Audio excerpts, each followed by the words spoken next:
Yes, indeed. Nothing gets you more fired up on a Tuesday morning than learning more about the secret of the Dragon Emperor. What's going on, everyone? Welcome to a Tuesday stream. It is 10:52 a.m. Eastern. It is August 18th. 2026, etc., etc. And it is my great pleasure to welcome everybody to day 12 of Dragonbane, the secret of the Dragon Emperor. The search continues. It's a Star Trek, the search for Spock, right? Well, this is the search for Statuette. I thought about that. I thought about doing search for Statuette, and then I figured it. Anyway, that was the behind the scenes work this morning. How are all of you? Welcome, everybody.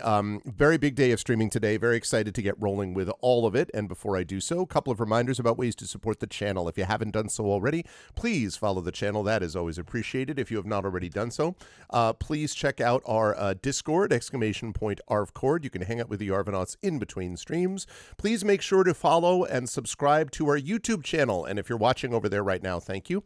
Please head over there as well, !ArvTube. It's free for you to subscribe there, but it really helps us out, gives you access to early content. We'll be doing more with the YouTube channel in the months ahead, so definitely join us over there with !ArvTube. My Blue Sky, my microblogging platform of choice, is !ArvSky. Please join me over there. Website for this is arvaneleron.com. Financially, !ArvShop is the merchandise area. We're hoping to get some cool stuff relating to the drawing you see on your screen perhaps very soon. So there's that. !ArvTrayon is the Patreon, trying to build that back up into triple digits. I am going to be making some adjustments to that Patreon as I can over the next couple of weeks, hopefully, as things ease up in terms of other stuff. And before my new semester begins, you can get some cool stuff there, including inspirations to help our tabletop players and stuff that helps the channel at the same time. That's, again, Patreon, !ArvTrayon. And subscribing to the channel gives you those custom sub badges and emotes along with inspirations to help our players as well. On the publishing front, !Icarus, my graphic novel, !Library. That's my Tales and Tomes, The Forbidden Library, my 5e adventure and sourcebook from Alligator Alley Entertainment, and Greyshade. That's my Greyshade IP. Greyshade, Renegade, and Heretic, the Grey Assassin trilogy, critically acclaimed, award-winning. You can get those at that link. You can get the audiobooks of Greyshade, Renegade, and Heretic from our very own Trent Sparks at that link as well. And you can also pre-order the tabletop role-playing game of Greyshade from our very own Brandon O'Brien, coming soon. TM, please do check that out as well. And as always, !BLM, Black Lives Matter, important to affirm and assert the significance and importance of Black lives. !Help Now, the World Health Organization page on suicide prevention. Important to reach out to others when you need help and reach out to others when they need help as well. And !Ukraine, UKRAINE, to help the people of Ukraine as they fight back against an illegal and illegitimate war with bravery and courage. And send the message. We'll do so for others in that situation in the future.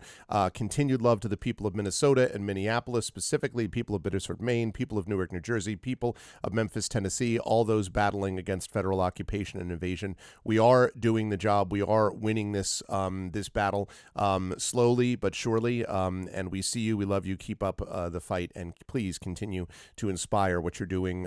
Inspire us with what you're doing. Thank you for the work that you've done. So, as I said, big day of streaming today. We've got Dragonbane coming up now at 2 p.m. Eastern. We will have Pen and Pixels over on GOGCom's Twitch channel, and we will be playing more of Ghosts of Saltmarsh as we head definitively into the end game of that campaign. I would guess 2 to 3 sessions left, probably, of Ghosts of Saltmarsh with By the Dice Roll. Very excited for that. That'll run from 2 to 5 p.m. Eastern, and then I will be back here on this channel at 9 p.m. Eastern with the amazing R vocalist who will be joining us for what is also looking like the end game of Citizen Sleeper 2. I'm guessing a couple more sessions of that also, so very excited for that and for a big session today. And then tomorrow we have got Community D&D with the Shadow Crew playing more Dungeon of the Mad Mage, and on Thursday, just confirmed, Zach Clay will be joining me for more of our Gloomhaven playthrough Thursday night. And then Saturday, Expedition from the Mysterious Peaks. So we got a lot of good stuff coming up for you folks over the next week, and I am excited for all of it. All right, with all that said, I am going to, where's my intro scroll? Get rid of that. I'm going to turn on that and say hello to everybody. And now, having said that, I am going to unmute myself and apologize to anyone that I interrupted because I couldn't hear them, and then I'm going to unmute them. And last but certainly not least, I'm going to head over to this to reveal to you the crew, -1, the -1 crew. But the amazing crew is with us, and I'm excited for that. So, Trippin, I'm glad you asked that. First of all, the final vote for the Chat Chosen Game of the Month is after the session today, and it's going to have to be done quickly because I'm going to have a quick turnaround before the next session, also involving Bruce, as it happens. But the Chat Chosen Game of the Month is going to be... assuming that Tari does Gamebook illustrations with me next Tuesday, and we'll see if she does. But if she does, then I am pushing Patreon Chat Chosen Game of the Month to Tuesday, September 1st, and we will do 2 Patreon Chat Chosen games that month, basically. One the 1st, and then one later in September. That is the plan, and I had that planned if it turns out she can't do it. If she can't do it, then we'll just do it a week from today. So, all right, having said all that, it's good to see the Dragonbane crew with me, and I will begin with the... I'm just looking at all of the lines and crossings of everyone, like, marking the map in terms of where they were going at what time. Very interested to see where they go today. But I will start with Crocs, who is at the top of the column. Hello, Crocs. Good to see you. How's everything by you? Everything is okay. We were talking in the green room about the joys of technology and computer work. So, but Crocs has never had any problem with any of that. Everything has always worked exactly as intended, I'm sure. How you doing, Crocs? How's everything with you, and who are you playing today? Yeah, hello. I'm back already. Guess Who who's would have back thought? again? Yeah, PC troubles is well, sort of my thing, it seems. They seem to like me for some reason. Oh no. Just always come chasing me down, but Mhm. I have solved them in time, so should be good for today. I'll be back as Toriel, our wandering elf artisan that has decided to join this ragtag group of folks on their journey across and around, possibly in circles, over the entirety of the Misty Vale. So I'm looking forward to what we're going to get ourselves into next, and I think it's going to be a lot of fun. It is going to be a lot of fun, and we did have the chance to meet another elf, and we had some elf languages and discussions about elven concerns in our last session. So we'll be interesting to see how much that gets explored over time here in the Misty Vale. But always a pleasure to have Crocs with us. You folks will note, please do not adjust your television sets. Tari is not cosplaying as a player not available. That is because Tari is not here today, is feeling under the weather. May possibly join us later, but there is no set guarantee to that. So the assumption is that Tari will not be available today, which means we will not get the unique Tari tune stylings for Ahatea the Terrible, a Mallard Elementalist Mage. But we will find out more about that. Expect a lot of 10,000 yard stares from our Duck Mage today as we move through the campaign. Hopefully we'll see Tari back here next week for Gamebook illustrations. Moving right along, we have seen this person just recently. Tren and I are just going to love this as time goes on. Bane Lance, Dragonbane Lance Bane. But it is not Dragon Lance today. It is Dragonbane today. And Tren returns. It's good to see you again, Tren. How is everything in your side of the world and so forth? And who are you playing this afternoon? The sun is up. That's good. That's a good start. Yeah. Yeah. It wasn't when when I woke up for this. Oh my God. This I know. But that's okay. That's okay. That's okay. We're starting a little early. That's fine. Yeah, I'm Tren Sparks. I'm a professional narrator and voice actor type person. I most recently narrated the most recent installment of a werewolf story from Richard Dansky for the Pseudopod Horror Podcast, and I will put the link right there. It's called Jerry Got Bit Part 2. And that's the one where I actually get to use the werewolf voice, which people have been like, oh my God, that's great. I'm like, I know. I love it so much. It's just so much fun to use on people who get all Twitter-pated when they hear that, and just it. I don't have any sense that you really have any affinity for wolf-related things. In my experience, I don't know. I mean, there's just this guy right here, which is probably hard to see with my gloves on that I'm pointing at whatever. Yes, but as with regard to this guy, I'm playing this guy, who is named Chuff, or well, that's how people who speak common pronounce it. It's a bit of an accent there. It's actually pronounced, but whatever. Yeah. So he is a wolfkin hunter, and he kind of like Toriel, just sort of fell in with the other two, and it's just like, just he's not sure why he's traveling with them. Well, I know why he's traveling with them, but it hasn't panned out yet. Because he's just hoping to get some eggs. Honestly, but every time Ahatea gets up in the morning and he checks, there's no eggs there. So she's either not old enough or she's past egg laying age, and he's just probably out of luck. Once he figures that out, he'll probably leave. Anyway, until then, he's helping people find lost pieces of a statue, like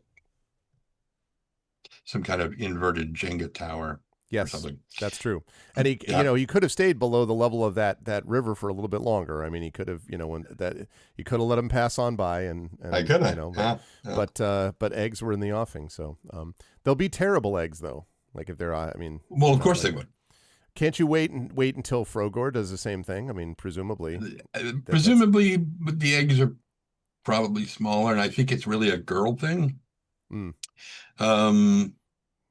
So yes. I don't know. I mean, we can find out in the twisted world of the Misty Veil. No. Anyway, it's a pleasure to have Trent with us as always, and also a pleasure to have with us. I should get a cup of frog eggs. Go ahead. I'll undeveloped Bruce. And we're going to have a chance to see Bruce. You're going to see Bruce a fair bit with me over the next several hours, because we begin with one green person here and another green person in a few hours in the other campaign. But for right now, we are in the world of Dragonbane.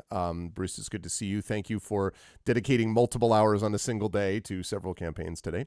How are you doing? How's everything in your neck of the woods? And who are you playing in this campaign today?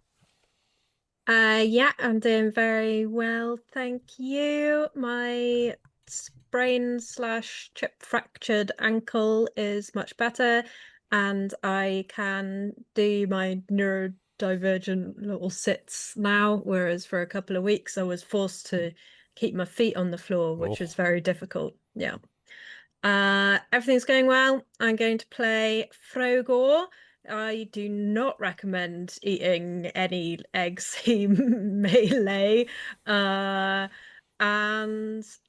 yeah, he's very excited that this big tree appeared that has big golden apples. That golden apples that he had off the little tree before were, not very filling. So see how this goes today.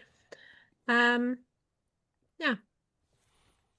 And I'm excited for all of it.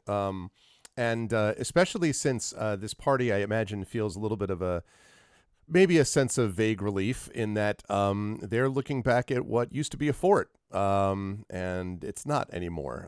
Let's talk a little bit about what happened in our last session. It is good to have Bruce with us. Let me fire up what we did in our last session. But first, let me fire up some music, which is here. Line must be drawn here. Make sure that I actually have volume. Yes, I do have volume. Okay. In our last session, the crew, we were joking about the fact that this was not actually where the crew was headed originally. If I zoom out a little bit on this map, you will see that there's a reason that we have like so many wild sort of lines leading everywhere.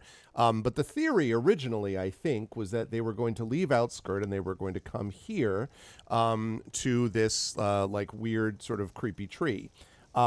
Then they were going to head on to this place known as Trollspire because they had heard a rumor that there were creatures there and they thought perhaps they would find, and rumors of a treasure, and they thought that treasure might be one of the pieces of the dragon statuette which they seek. But something funny happened on the way to the Colosseum, as the joke goes. They were accosted by Tyros the Dragon Knight. Tylos the Dragon Knight, sorry. Then they went with Tylos, or Tylos kind of was like, "You're coming with me," and they chose not to fight him. And shenanigans for another 4 to 5 sessions ensued up here at Fort Malice. They were very entertaining and I think important sessions for understanding the circumstances of the Misty Vale and some of the players within it. It did not, however, result in a statuette piece. And they barely escaped, as we'll talk about in just a moment, having defeated the Dragon Knights, who were trying to wipe out evil cultists. But apparently the problem with trying to wipe out a cult is you have to be careful not to become a cult yourself. The Dragon Knights eventually found that the party was not suitably unevil enough for them, and so there was a battle. The party managed to defeat them, and in our last session, then decided they were going to search what was left of the fort, and especially this strange door that had been closed that the knights had tried to enlist the party to help them open. Along with the elf Illithin, I swear to God, that's not the name. Iliel? Iliel, yeah. Part of the problem with this, the reason I keep having trouble with this, is that there's that is almost identical to a Dragonlance name. So I was talking about like Dragonlance versus Dragonbane. It's like, no, this Dragonbane, it's Lel, but it's not Lith. Anyway. So yes, Iliel, who had been captured by the Dragon Knights.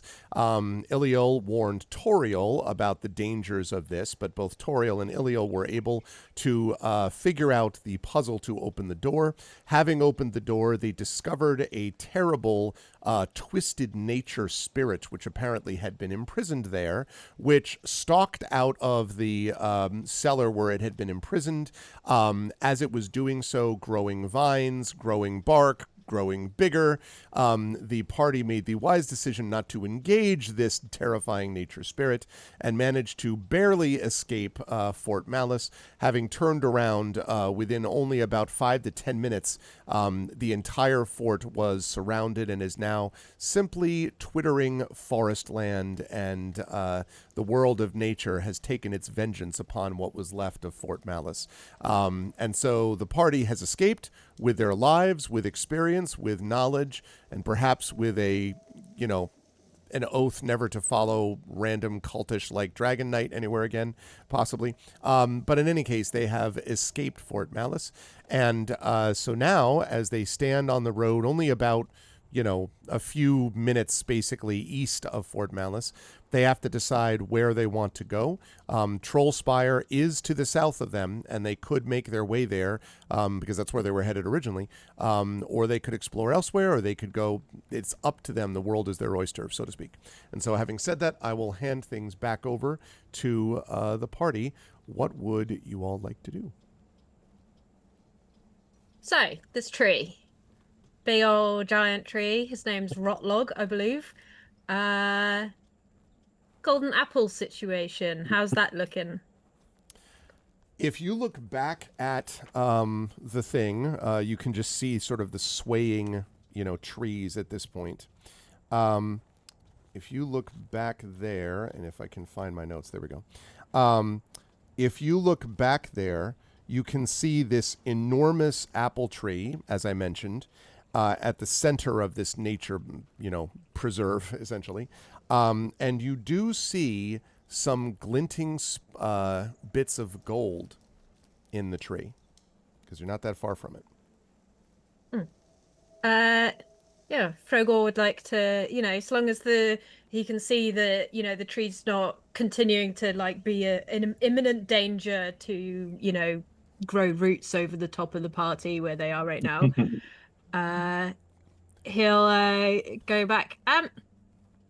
Rotlog, we freed you, so I've come to barter. I will give you a batrito in return for a golden apple. Batritos are the latest culinary trend taking over the valley, the Misty Vale. You really don't want to miss out. You hear wind rushing through the branches in reply. Although I was tempted, I thought you were going to go on and be like, Rodlog, I've come to bargain. And then we were just I going to was get expecting that too. a lot of Doctor Strange. But yeah, no, there is simply breeze blowing in response to your query. All right. If you say something, if you don't want me to take a golden apple. Amazing. Thank you. Frogor would like to mallardly hop back into Fort Malice to grab himself a golden apple. Or what's left of it. It's basically just forest now. Crocs Yeah. and Chuff, and I guess Ahatea will Jaeger Ahatea if we need to. At the moment, we'll just say that Ahatea is very distant, maybe staring deeply into her skull staff. Making terrible plans. Making terrible plans. Yeah, exactly. The whole thing is terrible. But Toriel and Chuff, are you following Frogor or? Oh yeah, I'm smiling. Can hardly wait to see what happens. Yeah, yeah. Okay. Toriel, what about you? As the others turn around, I probably also look back, look at Ilio, and probably feel a similar discomfort as her about the thought. Yeah, of Iliel going is back not to this moving thing. back at all. Iliel is staying in one place. So yes, that is not going to be an option for me. No, I will not take another step towards that thing. Okay. Instead, I will probably tell the others, "Hey, what do you think you're doing? We just ran from there." Do you want me to grab one for you? I only have so many Batritos to trade. I don't know if the concept of trade applies here. Yes, you're right. You're right. You're right. Frogor, just keep going. Okay.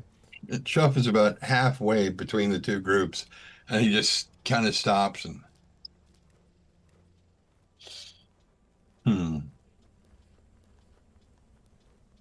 and he just kind of stays where he is, but he's keeping an eye on Frogor because he wants to see what happens, but he also doesn't want to see it happen. Right. Well, So- I was going to ask about the keeping an eye on Frogor is going to be interesting as this relatively diminutive and very green creature hops in a mallardly way into a very green, verdant, so like very quickly is completely lost from view. And Frogor, I would say as you're really maybe a little surprised to find that these roots and branches are, there's a lot of them. But if you are willing to continue, probably after about, I would say, a half hour of sort of going under and, over and hopping through. Sorry, excuse me, Rotlog. Sorry, didn't mean to step on you. Nothing prevents you directly except just the roots and branches and so forth. And you come to the base of the tree, which, as I mentioned, is enormous. And looking up, you can see a number of golden, indeed, fruits hanging from the branches. In fact, I would like you to roll 4d6 for me, please.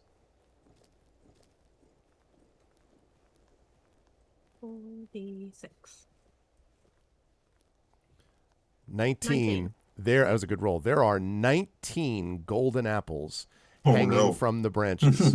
Now, the good news is there's 19. The bad news is they're in the branches. The worst news is, although you have tremendous leaping ability, some of these are going to require you to climb if you want to get to some of them. How big are the individual apples? They're like very good. I'm trying to think of an example. Good-sized apples can be like, like a full hand's worth, and they are like that. They're not like the size of a pumpkin. They're not, They're not, cartoonishly large. No, but they are very good size. 19 of them though, like you're not going to be able to carry that many at once anyway, at least not while you're up in the branches at the same time. Yeah, Frogor is going to set 5 large Batritos as a little offering at the base of the tree. Okay. Which means I only have 2 large Batritos left. And then he's going to start climbing with the aim of getting 5 apples. 5 apples. Okay. I'm going to have you make an acrobatics check for me, please, as you climb up into the branches. I should point out that neither Chuff nor Toriel nor Iliel, for that matter, can see anything. You might have heard some faint thing about okay, and then something about a Batrito, but that's it. You don't see anything else at the moment. Okay, let's see. Acrobatics was a 3. Hey, listen, you're able to get up with no problem. And I would say after about maybe 20 minutes or so of careful, like, shimmying, you can get the low, if you will, literally in this case, the low-hanging fruit, the lower-hanging fruit on the branches. So you can get 5 of those. Now, you're going to need to make another acrobatics check coming down. But you now have 5 of them. And I should mention, by the way, about those apples, just as a reminder to everybody, that the apples, let me go find where the actual tree is. Each of these golden apples is basically enough food for an entire day. One apple is basically 1 day's worth of food. So think of, like, of lembas, right? Don't eat multiple lembas like the hobbits do. That's not what we're looking at. So yes, one more acrobatics check to get down, Frogor. And then, can he eat an apple before he heads down? He certainly can, leaving you with 4. And it is delicious. Oh, so good. Does it meets it, beats it, or meets it is enough. Yes, that's okay. But it is kind of funny that you just beat it, because you're probably like, ugh, not feeling quite as agile as you, but you do get down with 4 apples. More of them sparkle above you, tantalizingly bobbing on branches. Don't do that to me. That's exactly what I was thinking. What do you mean? He did eat one, so he'll go back up for one more. Yeah. Really? Because he had 5, and now he doesn't have 5, so he's got to go back for number 5. I need an acrobatics check then, please. Oh, man. Uh-oh. Uh-oh. You're like, you start heading up and like not so much. You may be a little too full at the moment. Done. He's really regretting his life choices. Why did he come back down? It's gonna sadly hop mallardly back to Chuff, and with some stuff, various stuffed into various bits of his armor, is gonna come back with just 1 apple and look very sadly at Chuff and say, "I didn't quite manage to get as many as I'd hoped." But you did get at least 1. I suppose. He just like sad mallardly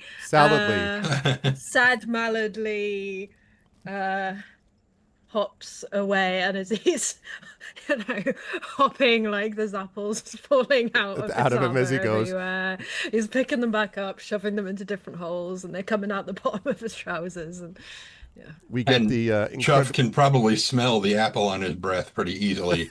So he's probably aware of more than 1 having been acquired. The Incredible Hulk TV theme playing, but constantly stopping every time an apple falls out. As we move away with a little record scratch. Yeah, exactly. Yeah. Anyway, after about, I would say, maybe all told another 25-30 minutes, Toriel, you see... and I got my cup of frog eggs. Is that literally frog eggs? No, they're basil seeds. All right, thank God. But they it's about to be very nauseating. When you soak them in water, they expand. It's just like making chia pudding. Yeah, but it's basil seeds. I gotcha. Okay. I'm glad that it was not sort they of... They just look like frog eggs. Old school, church haunted house design. The classic where they're like, here, put grapes in a bowl and everyone will think it's eyeballs. That sort of thing.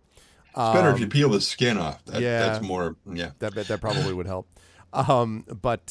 So you see Toriel, first of all, Chuff emerge, and then just a couple of seconds later, you see Frogor sadly walking along, sort of kind of waddling, hopping, like not quite something is. And Iliel kind of raises an eyebrow and says, "What exactly do you think Frogor was able to get there?" Turning back at Ilya, if I had to wager a guess, probably one of these shiny looks up, and probably on purpose misclassifies them as plums. One of these shiny plums has caught his eye.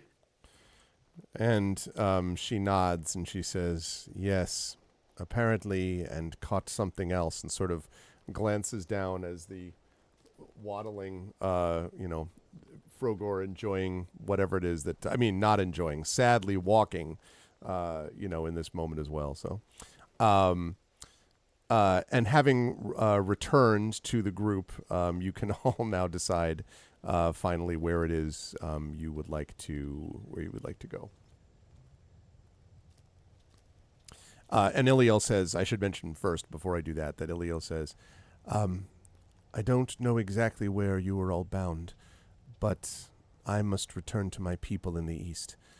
At least they must know what it is that has happened here, and perhaps know something about what will happen next. I will probably, on my way, end up stopping at several places, but I will try, if I can, to leave signs of where I am in case you ever need assistance from me." And she turns to all of you and she says, "I am grateful that you rescued me, and also that you dealt with the situation as best you could. In the end," she looks back at the forest-covered former fort, and she says, "this probably is the best thing for it. Whatever was being done in that place was not worth the time spent to build it. It's best that the evil there was contained for now. But it's only a symptom of the bigger problems here in the valley. I hope you'll be able to discover a way to undo that evil completely. But until then, you have my thanks." And she kind of bows to Frogor and Shuff and Daatea, who stares past her. And then finally to you, Toriel, and she says, "And my kinsman, I think you know, more than anyone else here, what it is we must do. I hope that you and I will have the strength to convince our people that we must be engaged here, not isolated and aloof." Did she just propose to Toriel? Stage whisper in Frogor's. She does not, literally doesn't even blink. Like, just sort of is just. I think so. Wow. Yeah, Frogor gives Toriel like a good job, sort of. At this point, I feel like Toriel has probably become accustomed enough to his antics that he does not immediately have the urge of making a swatting motion in his general direction. Instead, he also thanks Toriel. Well, thank you for your assistance, and I do hope we get to meet again, and hopefully better circumstances than this. And she nods and she says, "May nature sustain you until next we meet." And So- go ahead, sorry. Go ahead. I would also do a I don't know, formal bow or so of sorts. Sure. And she returns it, and then waves to all of you, and then turns and heads off. She is basically heading off in this direction, more or less towards the hills. But you're not 100% sure where that would be after that. Okay, which leaves the four of you now to decide where all of you are going to go next. As we are standing here, probably in somewhat line of sight down the river towards the lake, is there anything like in terms of a landmark that does stand out? If you were to look, well, so yeah, you're still kind of in the forested area, actually, Toriel. Although I know the map shows the symbol there, but it's obviously very zoomed out. You would probably need to head. Your guess would be about maybe, if you were to head about maybe 15 minutes or so to the east. Your token really is about here. If you were to head about 15 minutes to the east, you would probably end up up a little bit, but on top of a hill clear of the forest, and then you could look down and see what you're looking for, maybe. So you could get that vantage point. You'd have to travel out of your way. If you then wanted to go back towards Trollspire or whatever, that wouldn't take you a lot of extra time. It's just like basically about 10, 15 minutes up to the east if you want. So Toriel turns to the others and proposes as much. What do you think about going up points towards the east up the hill and get a better overview of where we have ended up?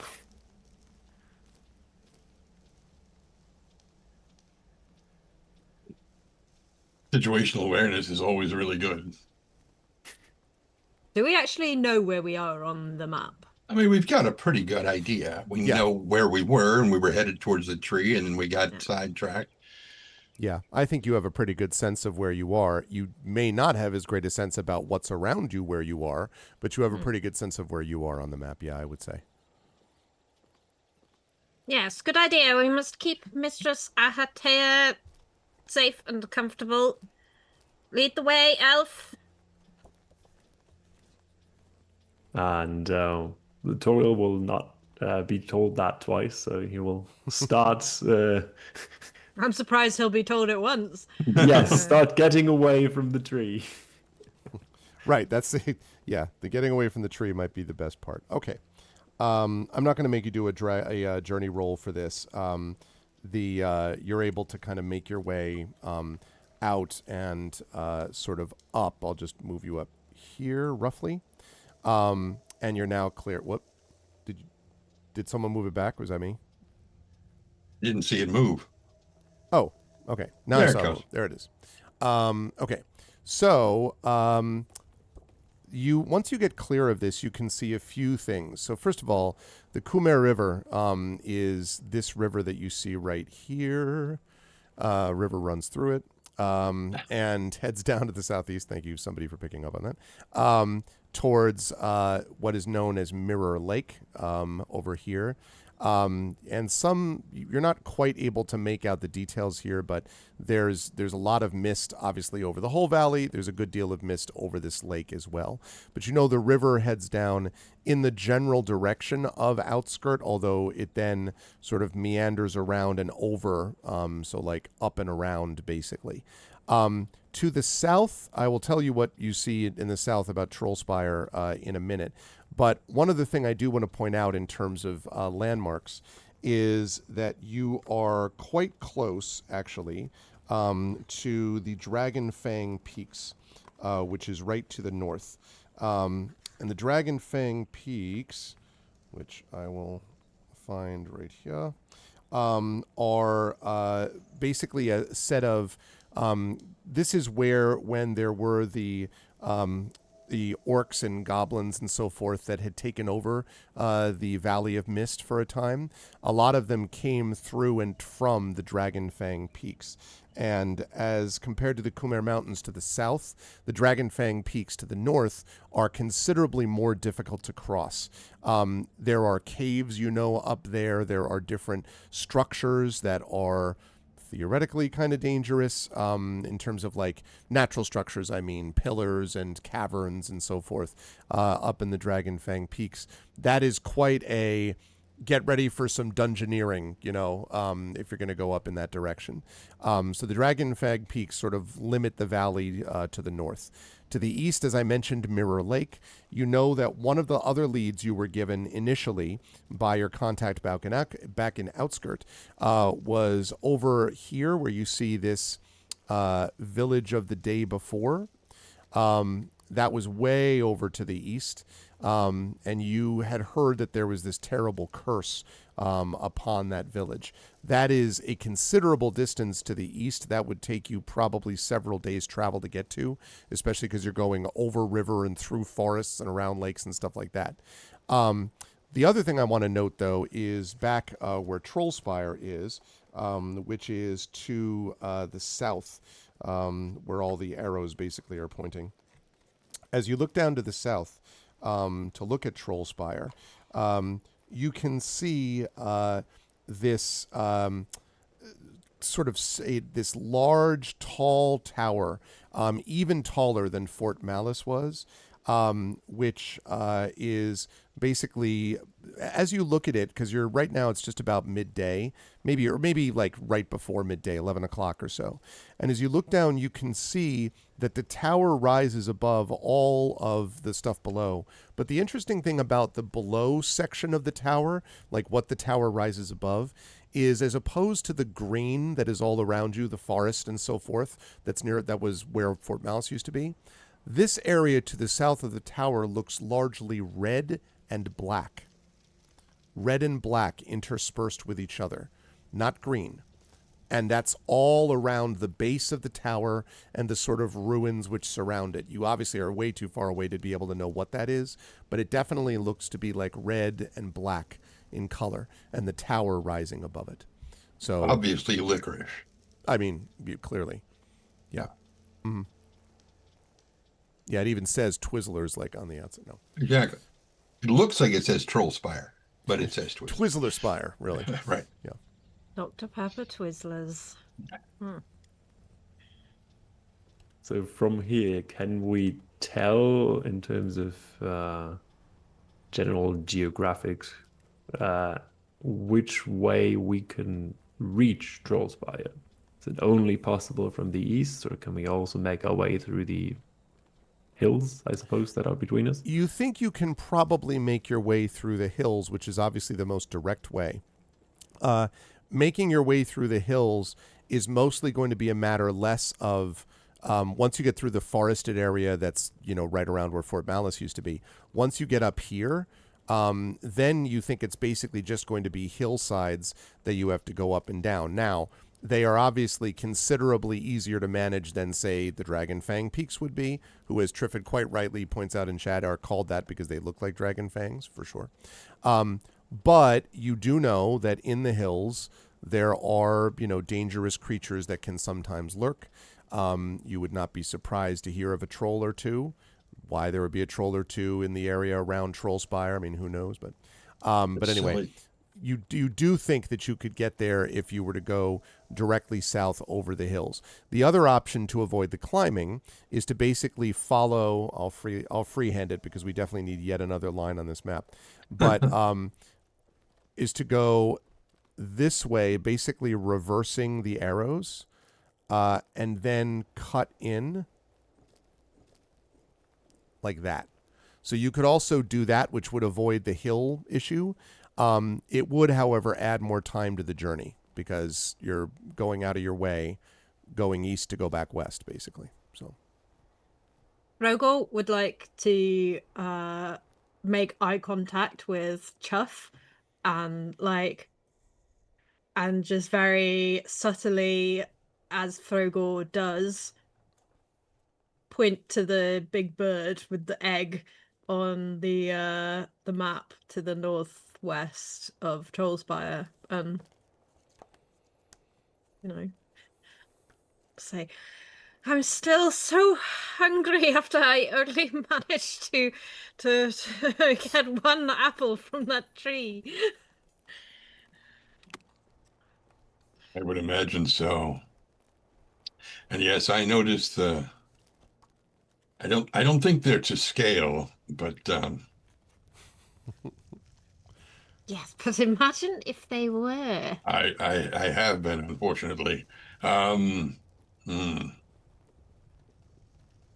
If we go the over the hills, we will probably skyline a little bit as we crest each one, making approach by stealth a little bit more difficult. But it's also a shorter distance.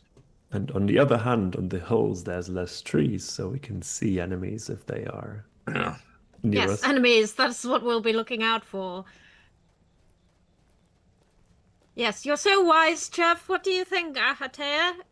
Yes, you agree? Yes, the shortest route only for for the mistress. Okay, so just to be clear, so what is, can one of you freehand, because I just love this, getting more and more covering up this beautiful map, the proposed route? How are you folks planning to go? Like, is it going to be like that way? you know, Maybe. Especially with the around and around and around and around and around. Exactly. It depends on how long it takes for us to get picked up and abducted by giant birds. I see. Okay.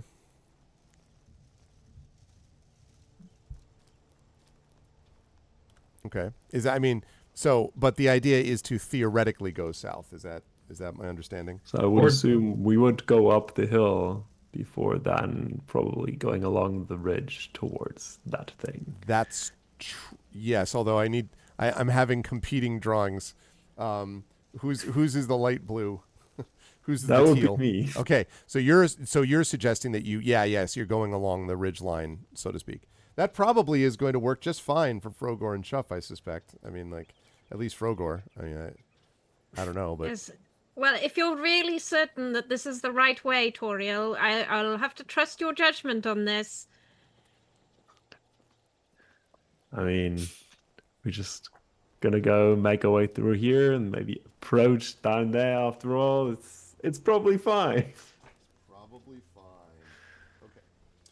So, all right. Assuming that everyone is on board with that, let me see I need to zoom out for a minute for myself so I can remember what we're talking about in terms of scale. So that is 15 kilometers. Thank you, map, for showing me what I thought I saw. Okay. So we're looking at, that's probably 15. Okay. So I'd say that's about a 30-kilometer journey is what that looks like to me.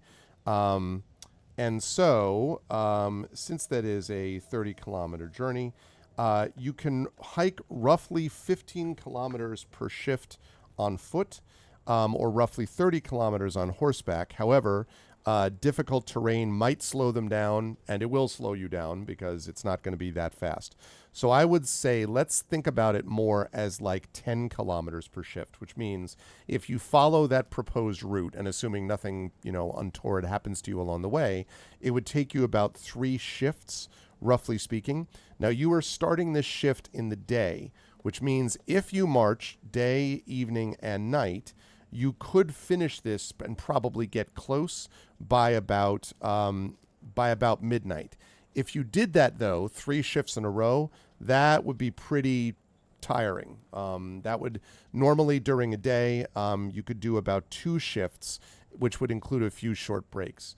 So basically 2 shifts would get you to about, I think, here-ish. Okay. And then you would presumably camp for the night, and then the next morning would finish the trip to Trollspire.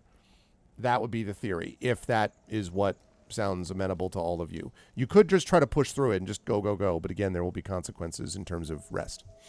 No, I think we need to rest, lie on the ground with bellies exposed, looking like tasty treats that a giant bird might pick up and take to its nest. Not to be too specific. Who is going to be your pathfinder for this journey? Because you do need a pathfinder. And for those who don't remember, during a journey, a pathfinder is the one who leads the way for the group and will need to make a bushcraft roll, 2 of them, 3 total, 2 of them today, 1 tomorrow. to see whether or not they trace their way properly. So, who are we looking at? I would assume that's Chuff, but okay. All right. Well then, Chuff, I need you for this first shift to make a bushcraft roll for me, please. Why? Because I said so. No, because that's how it Okay, goes. God. Come on now, stop screwing around. This is why I didn't want to be the one to draw anything. Our clock, brush clock. Where are you? You're right here. I said click. I said click. I said click. Oh yeah. All right. That is a good roll. And so you do not have a mishap as you make your way along the path. I would, however, like you, oh bushcraft master, Wow. to roll a 12-sided die for me, please.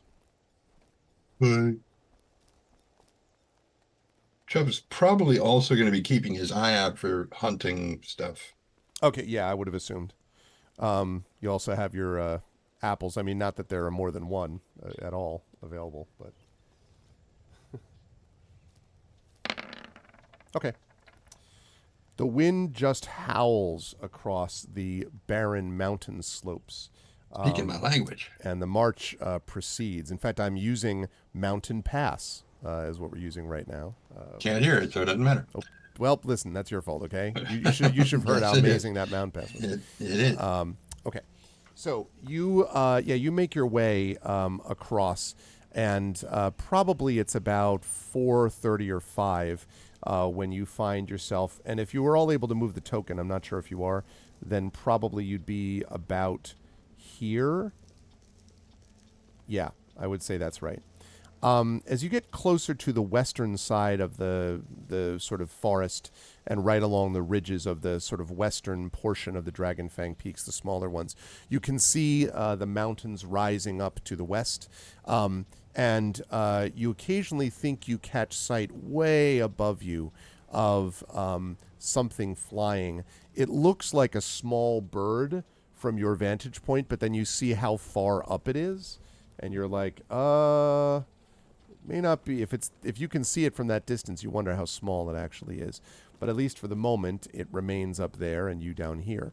So after a quick break for perhaps a lunch of not apple, the second shift begins, which is the one that will lead you to the evening when you're going to make your camp. So I need one more of those bushcraft rolls, please. Bushcraft. Click. Okay, you do make it, and that actually fits because as we can see on the map here, as you're getting into this area, I'm not sure, would Chuff have been right up against the mountains like this before? Or is this like more of a, at least in this area, or no? Hey, what's up, Darkside Rob? Good to see you, man. 13 is lucky. In the moving along the ridge, well, he wouldn't want to be on the ridge because, as I said, skylining, you just see people moving. It's like Right. Everybody can see us up here. Right. We need to be slightly off the thing. But he would probably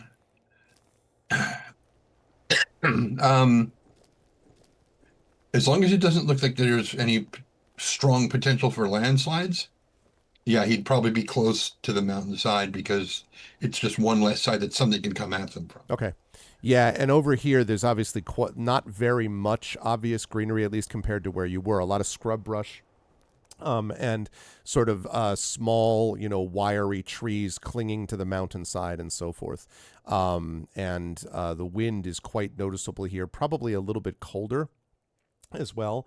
And there are spots where the mist clears and you're able to see sort of a little bit out into the distance, but it's mostly just mountains to the west and forest to the east for the most part, and the ever-growing tower to your south as you're heading towards it. Okay, one more of those D12 rolls for me, please, as we do this second shift check.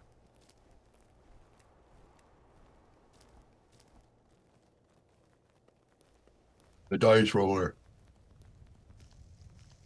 Do Do it now. Another one. Again, another one. Yeah, the same. Just, blowing wind, and an occasional pebble sort of scatters down, from above. But every time as you look up, Chuff, there's no, landslide or anything that follows it. And no sense for a while that there's anything even in the area. It's quite desolate. Perhaps you might see something small darting from stone to stone or something like that, some small little creature. But for the most part, you seem to be, all of you, on your own. So that brings us to basically as you come to the end of that shift, it's probably about 9 or 10, so it's gotten dark now. And it probably places you, I would say, about actually close to where you are, roughly there, about basically one shift away. You should be able to reach it in the morning. And something interesting, when you look down at the spire now, I mentioned the whole red and black thing before, but when you look at the spire now, there is something interesting about it, which is the tower, as the moon begins to rise, glitters in the moonlight as if covered in silver. So you can't see the red and the black at the foot of it anymore, but at this distance you can see it sort of glittering. And you might occasionally hear sort of a very distant howl of some kind, though it might also just be your nerves, possibly. Owls don't really bother me. It's true.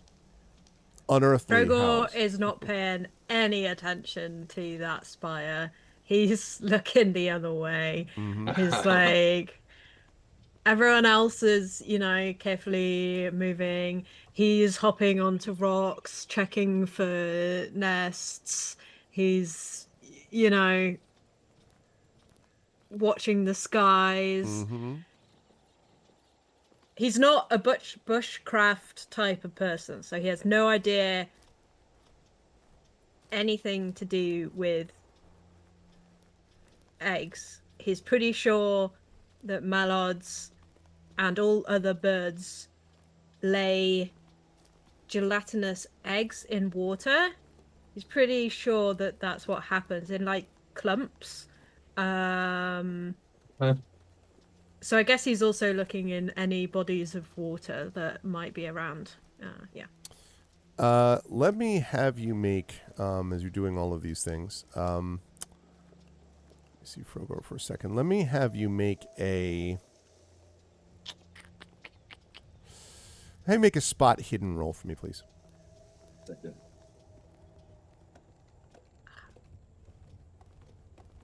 Let's have a look. Spot hidden. Okay. Let's see. That is a not much. You do not see anything, although you are definitely constantly aware. Everything you feel around you, Frogor, tends to feel like movement. Not anything exactly. That's how it works.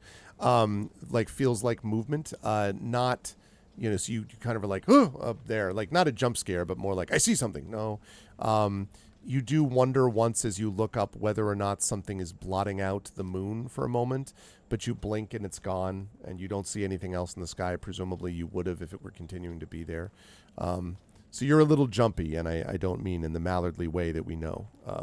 It might be the way to describe it, but you don't see anything specific. Which leads me to the question of, are you all going to set watches for the camp tonight? And who does what and what time? So Toriel very much likes to have watches organized after what happened in the last hill they camped, or set camp towards. So he would also offer to take first shift if need be. Okay. Who wants to be second? And don't forget to put Ahatea somewhere. Let's put Ahatea second. Okay. Okay. And Frogor, then Chuff, can be responsible for getting us up in the morning. Okay. Sounds good. Toriel, I would like you to roll a 1d12 for me.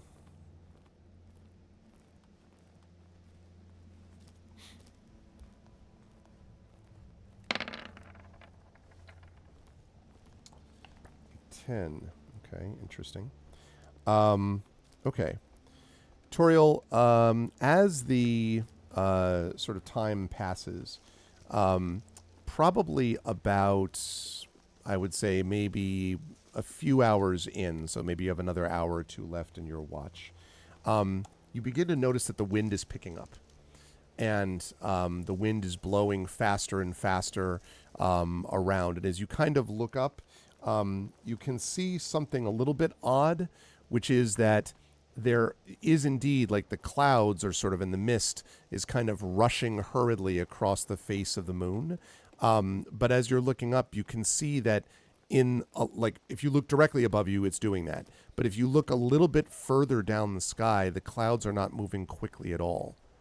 It's as if the clouds that are moving fast are localized to your particular area.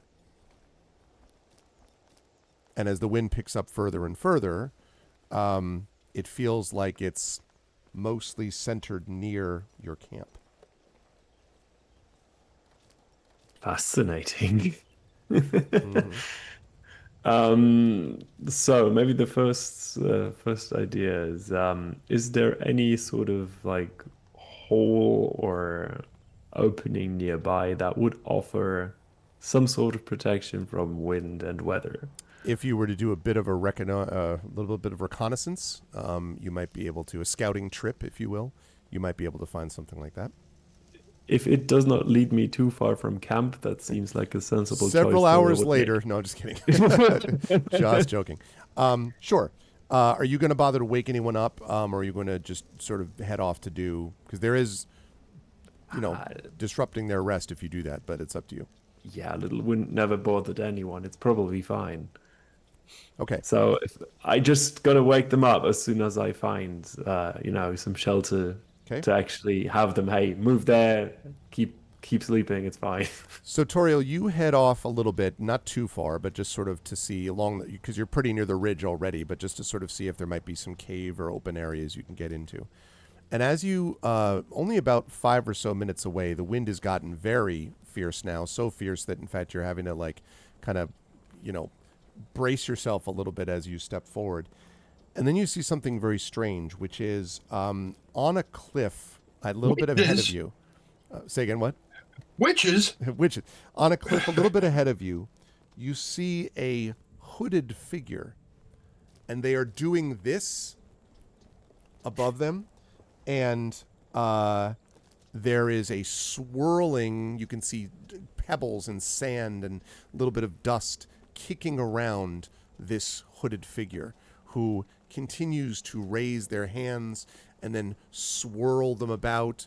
And as you look a little bit more, Toriel, you can see that as they swirl left, everything swirls left. As they swirl back right, everything swirls right. And the wind is almost certainly, the particular wind seems to be coming from this hooded figure on the cliff. Storm, mistress of the elements.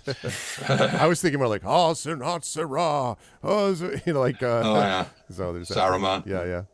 Okay, so how far would this be then from our camp location? Probably 10 minutes total, because you've gone about 5 minutes away. It's probably 5 minutes more to get to the bottom of the cliff face. When I say this person is up on the cliff face, they're not like, a mile up, right? I mean, they're on a cliff maybe 30, 35 feet up. Mm-hmm. Sorry, so that's like 10 meters up. I'm trying to use meters for this if I can. Yeah, I remember that conversion. Yeah, thank you. Okay, I'm trying to consider. This is definitely not looking natural. I don't like it. So, does the figure look dangerous, tutorial, or just maybe disoriented? Well, I was going to say that's doing a lot of work in that sentence. I mean, they're definitely there's something about them in the wind. It doesn't look like they're trying to ward the wind off, if that's what you mean. It looks like they're, I don't know, doing something, but not that they're staggering back and forth. In fact, they are pretty stably standing in place despite all of this wind whirling around them. Okay, so Toriel quickly takes a glance and comes to the conclusion that neither an arrow nor a thrown axe would probably do something in this wind and weather, Yeah, hell of a shot. Yeah. and decides to not bother with it and get the hell out of there. Okay. Okay. So you turn and head back to the camp then? Yes. Okay. And when you head back to the camp, the wind obviously drops a little bit as you walk further away. When you get back to the camp, your companions are still asleep.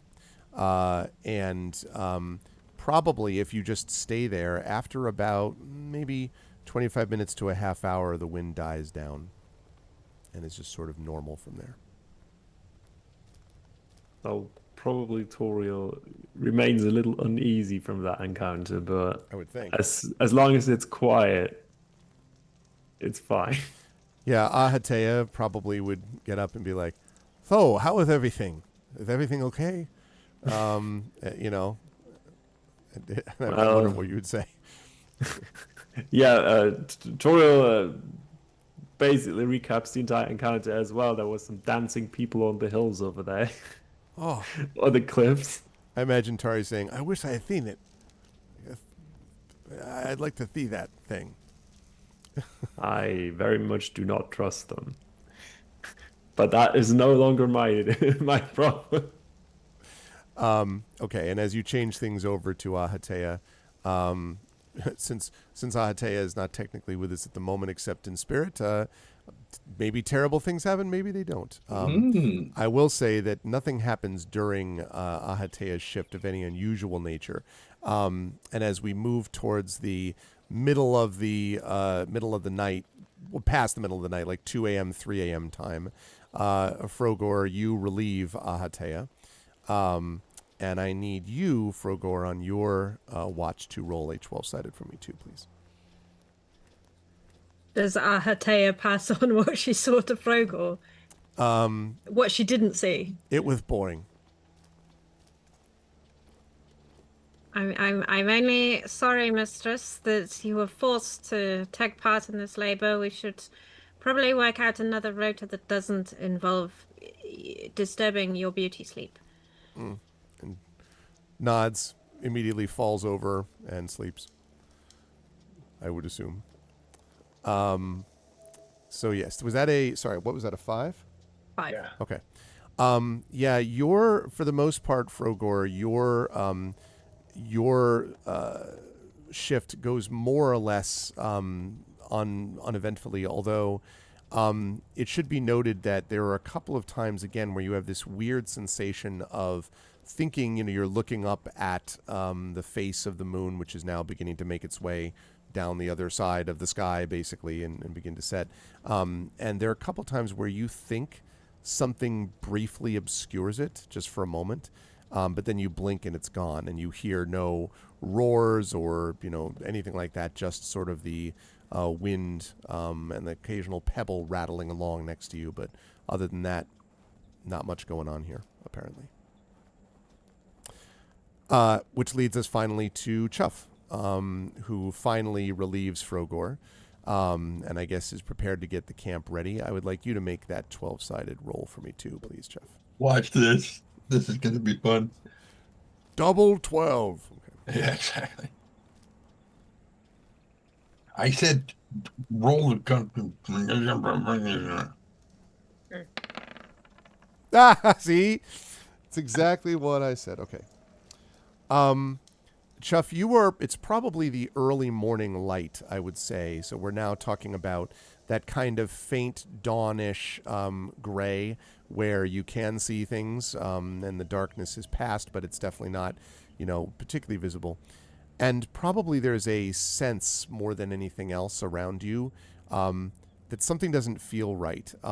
First of all, during your sleep last night, you had this one terrible nightmare about having someone blowing directly in your face all the time, and it was like really uncomfortable, and like you don't know what that was all about. You kind of woke up this morning, there was a bunch of like sand and stone kind of scattered in your fur that you had to brush out, and something just felt weird anyway.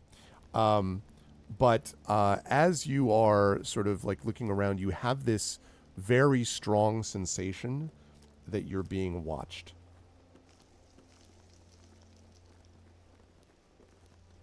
Just in general or from a particular direction? You get the very strong feeling. Well, actually, you know how I'll ask that question to be answered? I would like an awareness roll, and I'm going to ask you for that at a Bane. No, you not a Bane. No, I'm going to give everyone else an awareness roll in a minute, depending on what happens, but they may receive a Bane. You will not. So just a regular awareness check. Okay. Please. Not good. Yeah. Very hard to know. It's just sort of a, hackles rising at the back of your neck type of thing, but not anything specific. Well, it's difficult for them to rise anywhere else. Yeah. Yes. Oh, yes. That's right. Are we in sort of a clearing or just a little bit of a clearing, because you're pretty, there's not like, it's basically a brush clearing with a little bit of brush around the outside. all right. I almost said tangent. No. No. Pulls out his crossbow. Right. He would have just left Spanner to watch everything because Spanner can't be surprised. That's right. So anyway, Chuff kind of wanders over to the bush, kind of looking like he's going to relieve himself, just the way his body's moving and whatnot. But once he gets to the bush, he kind of hunkers down in it and tries to go a little bit stealthy enough that he can move from that bush to other nearby bushes so that he is not where he disappeared. Gotcha.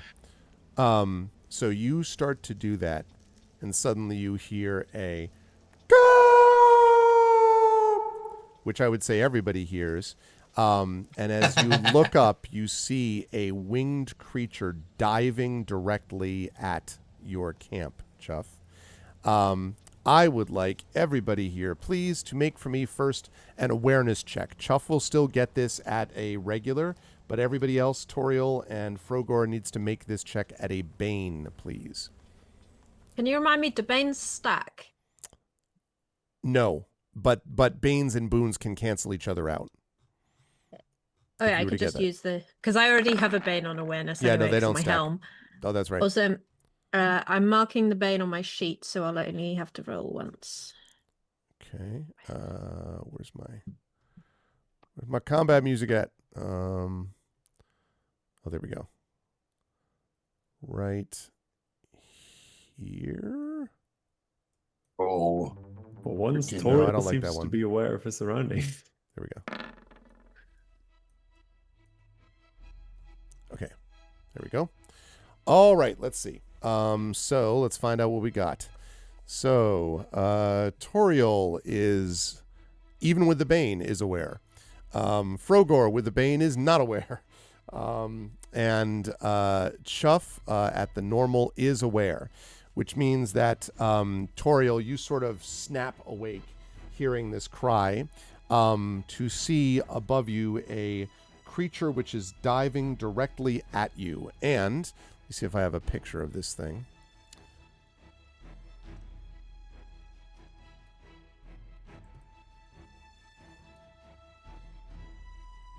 All right, there we go. a rock. All right, I'm going to... Ooh. No, doesn't look like a That's rock. to scale. No, just kidding. So, hey, what's up, Hillness? The Bane of Dragons is going okay, although about to find out what this thing is. Okay, so this thing is diving at you. I would say, I'm trying to think whether to give. I can't give this to Frogor, but I guess I would give Toriel and Chuff a check to see if you know what this thing is. And I would say that is a beast lore, I would say, is that check. Good So call. if the two of you could make that, Frogor is not going to get that, because Frogor, that cry is maybe just the tree calling out as you take an apple. You're having a nightmare, maybe. Mm-hmm. Toriel, that's a big thing with wings and a beak. That's what that is, for sure. Roll the freaking die. probably tastes like chicken. That's right. Oh yeah, you've run into this. You care to take a guess as to what this is, Well, Chuff? I I'll tell you. I had originally thought that it was a rock because I could only see the front half of it. Yeah. But now looking at it, I'm thinking it's probably closer to a griffin. You got it. That is definitely a griffin, and it is diving directly at you, and it looks very unhappy. All right, we got some initiative to do here, folks. So, okay, where are our characters at? Do we have the regular characters up and not just the party? We do. No, we do. We do. Okay. It was just way over here. I'm just going to move everyone here and up here. And there we go. Lovely. All right. Now that we have that, I can move this so that the chat can see it. Okay. Right. Let's see. So what that means is, the good news about this, though, is that because Chuff and Toriel did not fail this, you will be able to basically shout to everyone else, because what would happen is if everyone fails the awareness check there, then it means the Griffin gets the first 2 initiative cards in the round. But because that did not happen, that means that we can do the more normal scenario, which means it just gets, 75 attacks. It'll be fine. No, I'm just kidding. Just joking. All right. Let's get the details of this up for me so I can see them. Yes, right. What I see. Okay. I don't. All right. You won't be able to see it yet. Is the Griffin from Gryffindor? No. This thing is not. It's from a far superior fantastic series and a far superior person. No, I'm just kidding. Hi, Nonstop. Good to see you. All right. And Triffa, I don't know if you guessed that ahead of time, but if so, you get the classic Stan Lee no prize for knowing that it was indeed a Griffin. Okay. So we are going to deal these cards. We're going to draw 1. We are going to deal them to all players. Wait, what? I mean, oh. Okay, that's my bad. 1, 2, 3, 4. So I should have said 5. I apologize. It's been a little while since we've done this, so sorry. I recall all of those. Sorry about that. Let me do that again. Okay, shuffle the deck, and let's try that again, but this time, let's do it the right way, which is 5 cards, we should do. Select it to all players and deal. Why is it doing that? Oh, I see. I think it's 1 card to each. Yeah. That's what it's doing. Sorry. Recall all. Okay. Shuffle. Let's try that one last time. All right. So.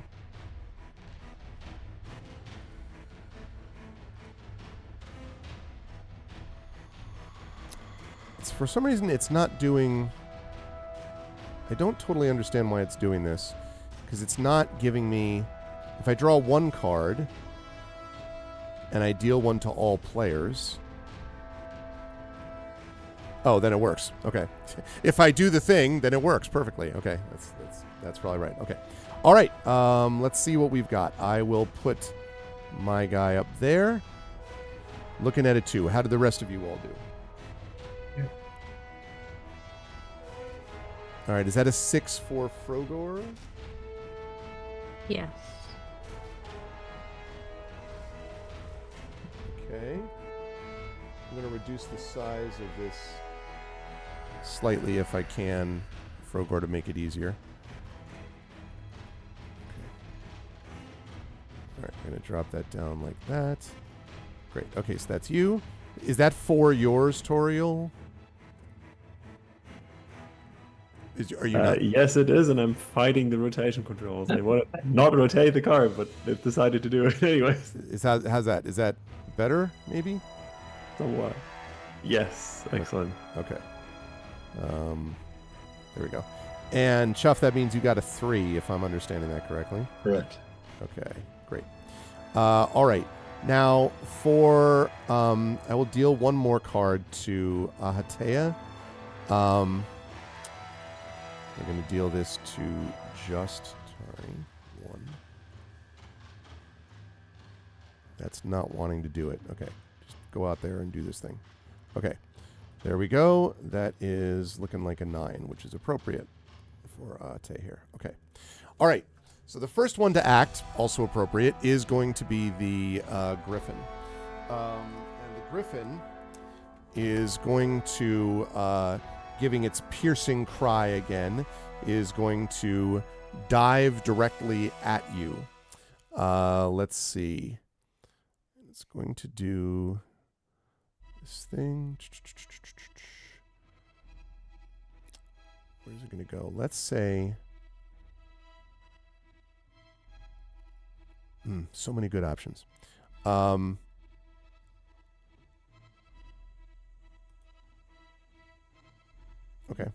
I'll tell you what I'm going to do. I'm going to let it decide what it wants to do. Okay, a 1. All right. If it's a 1, that means that it's going to do this. Okay. The creature dives down and tears at someone with its razor-sharp beak. But let's find out what exactly it is. So me. I volunteer as tribute. I volunteer as tribute. Take me to your nest. I guess that's a good point. I suppose if you're literally hopping up and down and sort of making yourself obnoxious to the griffin, I suppose it might just go after you. So that could actually happen. All right, let me see then what it's going to do in that scenario, since I didn't necessarily have a player goes out of the way to be attacked by creature effect. So okay, it's going to go down there. It's going to do that. Which means it's going to do its thing. Okay.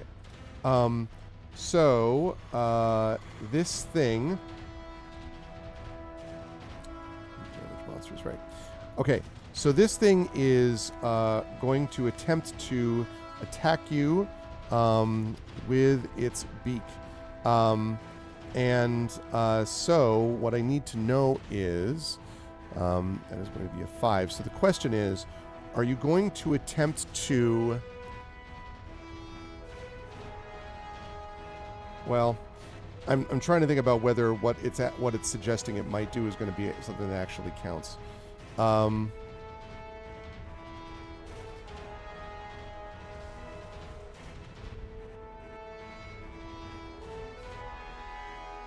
Okay.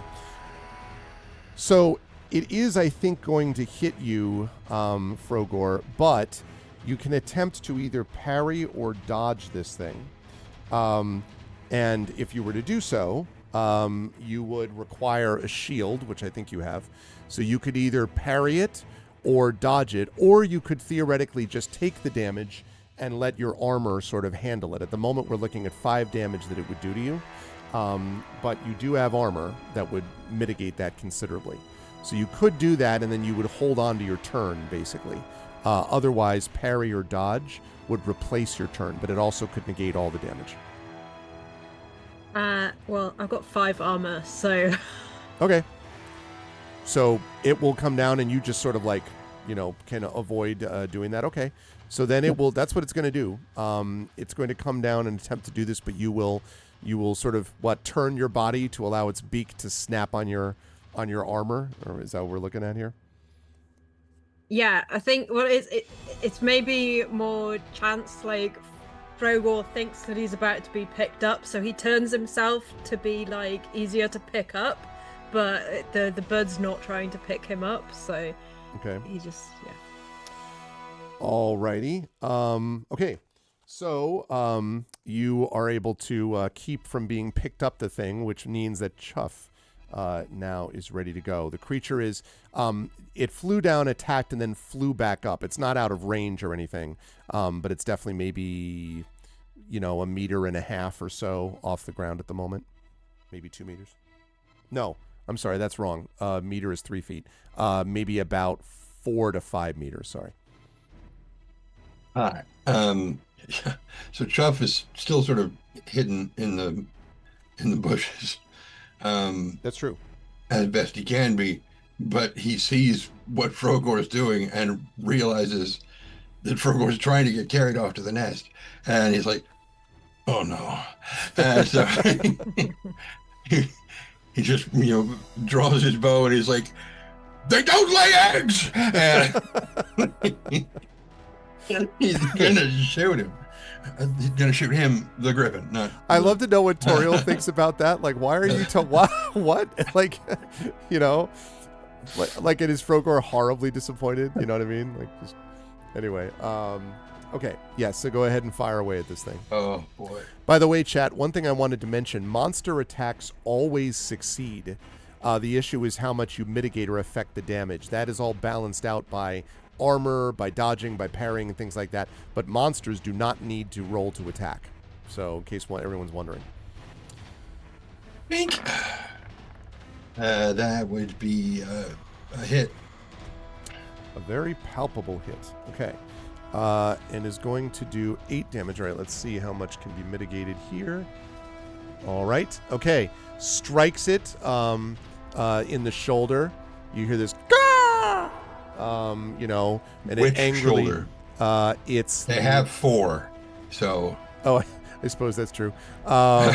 Top left, driver's side, driver's side. All right, shoulder. so that's a wing shot. That's not bad. Yeah, that's right. But not. I do want to specify not through the wing. I didn't want to, right. You don't want to shoot through the wing. That doesn't hardly do anything. Yeah, I suppose that's true. Okay, so, but that was a very palpable hit, as the saying goes. Are you moving anywhere while this Not is yet. going on? Okay. Not yet. All right. So Chuff's strike, his arrow flies true. That leads us to Toriel. This thing, as you can see, sort of like hit back by the force of Chuff's arrow, is now glaring balefully at Chuff. Or the bush that Chuff is in. Well, that's true. Glancing balefully at the bush from which the griffin assumes something just happened. So Toriel, while confused that about the fact that he just learned that apparently that creature does not lay eggs, still will notice that it seems slightly distracted now, so perhaps making it an easier target. Therefore, Toriel would like to once again attempt to throw his hand axe. Okay. All right. It's a much bigger target now, too. So. That is true. That's very true. Okay. So if you click on, you should be able, I think, on your character sheet to click on hand axe, I think. Yeah, down at the bottom. And I don't know whether there's a thing that's a setting about, because it's repeating weapon. It should be fine. Yeah. Okay. It should be able to work then.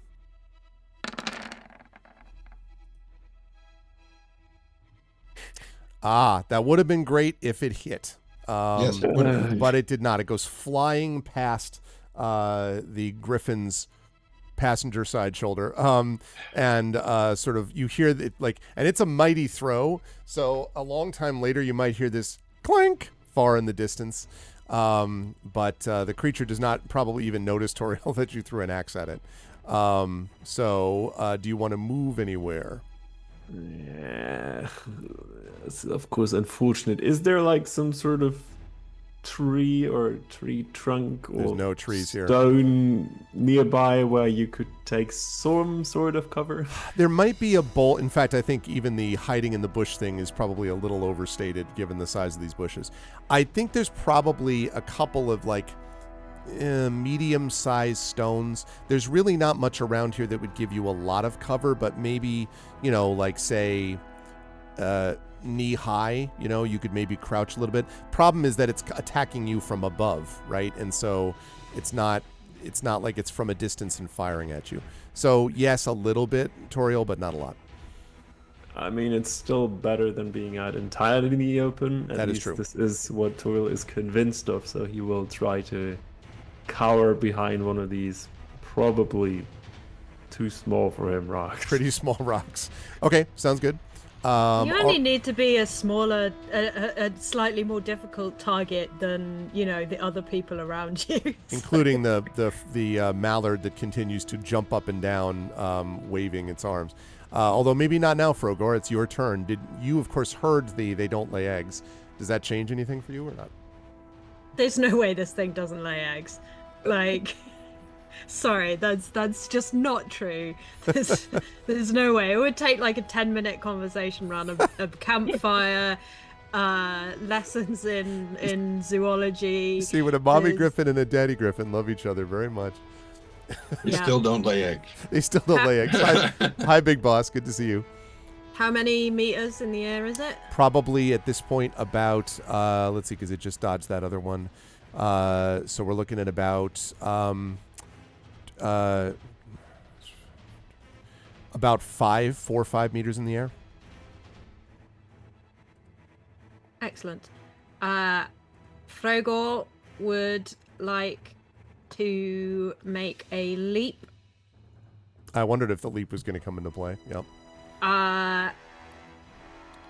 Would you allow me to attempt to ride on the, like to land on it? Well, let's undertake one miracle at a time. Let's begin with the leap up to it. Maybe. I mean, so is there such thing as like a grapple or a hold person type effect? You know, where you jump and hold on. That's what I'm looking to see.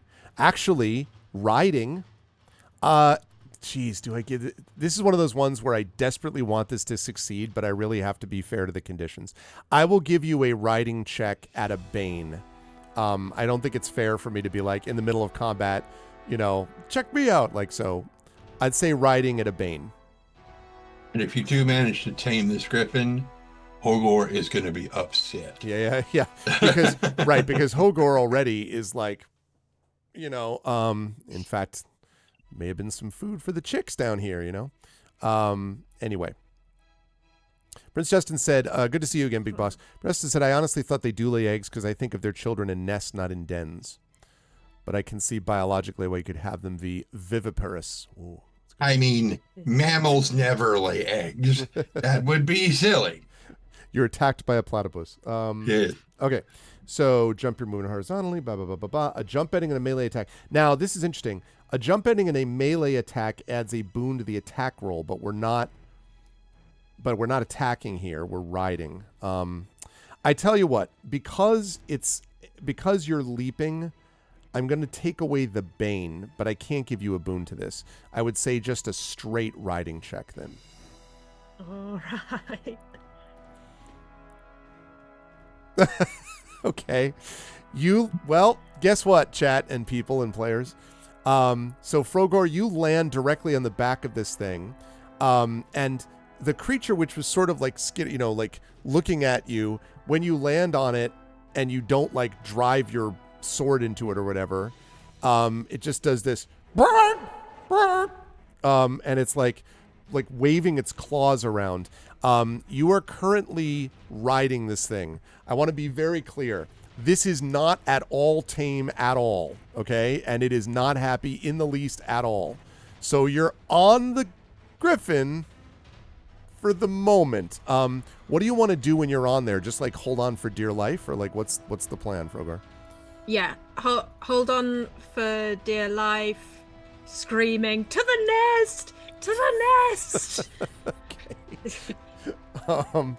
Okay. So that sounds good. I don't even have to ask you where you're going to move. We already know. All right. So Frogor is now on the back of this griffin. Yeah. Plan. What plan? Frogor's on the back of this griffin, which means it's Ahatea's turn. Now, the party has to tell us as a whole what you think Ahatea is going to do. I assume Ahatea is not actually so terrible as to fireball a griffin with her own minion on the back of it, but you all tell me. I don't know.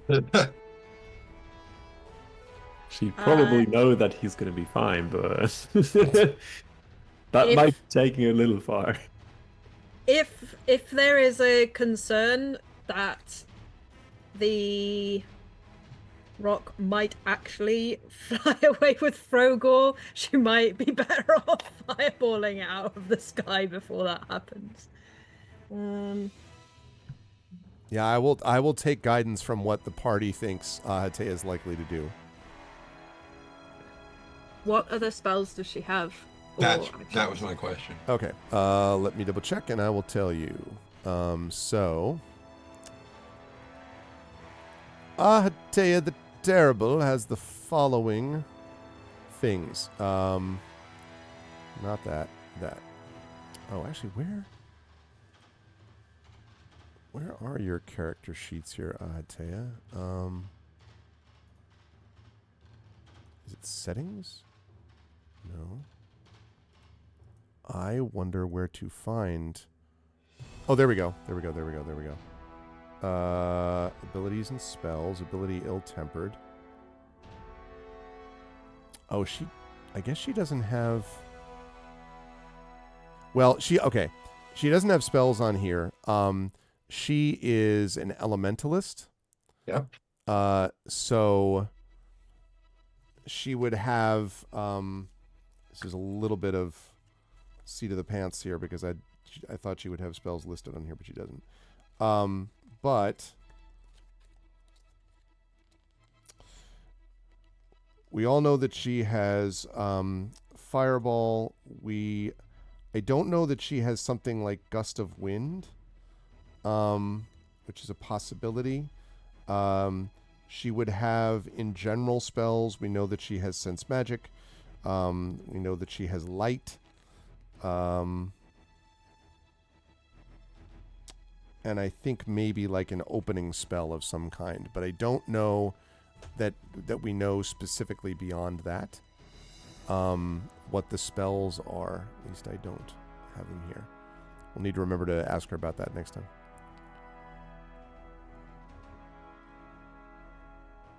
So yeah, sorry I can't be more helpful in giving you the details of it, but they're not here.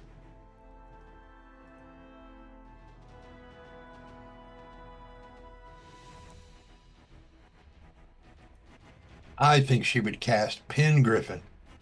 And that would take care of all that, yeah. Right. Well, I mean, it would upset Frogor because he wants to go to the nest. That's quite true. So. Right, that's not. Never mind that. Nope. Okay. Yeah, I don't see any. So we're gonna have to just do the best we can to assume. What's the size of the fireball? The fireball can be.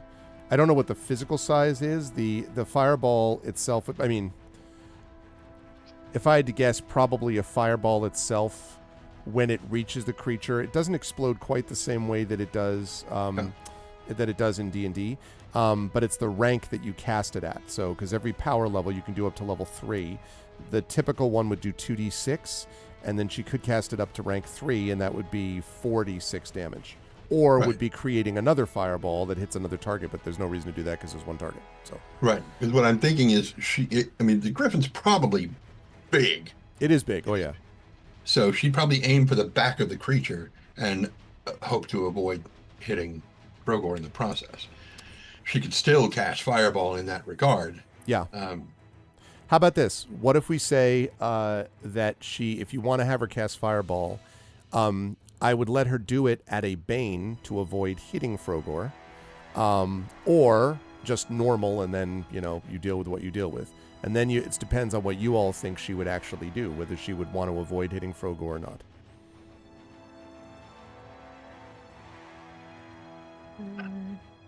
And also, that Bane could be counteracted by an inspiration from chat, by the way. Sorry, Bruce. Yeah. 2d6 could very easily hurt Frogor quite a lot.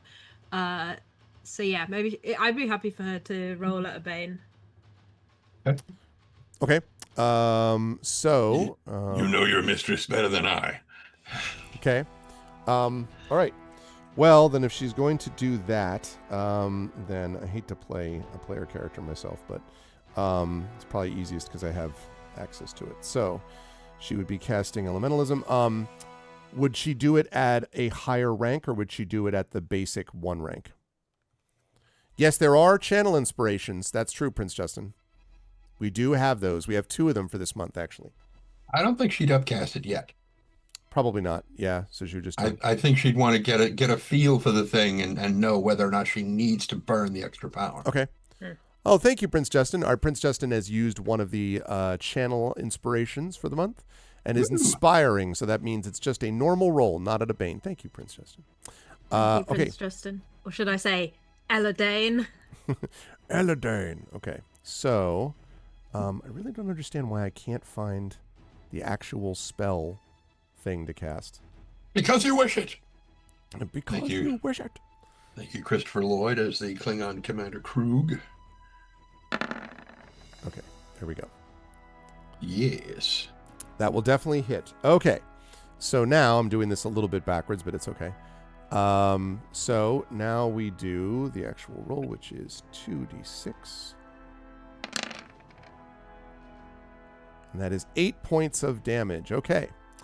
Alrighty, so 8 points of damage to the thing. And does successfully avoid. You get this, Frogor, the creature does this, as something explodes on its feathers. You vaguely smell what smells a little bit like cooked turkey. And, yeah, but delicious, actually. And the creature kind of wavers back and forth, giving several angry cries. And since we're back to its turn, we redeal. That's my bad. So we don't know if it's its turn yet. So I'm going to get rid of Ate the Terrible's character sheet. I'm going to recall all. Okay. I'm going to shuffle. Yes. And then I'm going to deal. Let's see. 1 card to all players and deal. And that did indeed work. So, all right. If everyone can pull their cards out. All right. This time did not quite do as well initiative-wise. It ended up with only a 6. Okay. Let's see. We is that Croxy trying to deal with the reverse thing? It's not me this time, but I only can seem to rotate the cards. Okay. What do you mean? This is clearly a 2 that I. Yeah.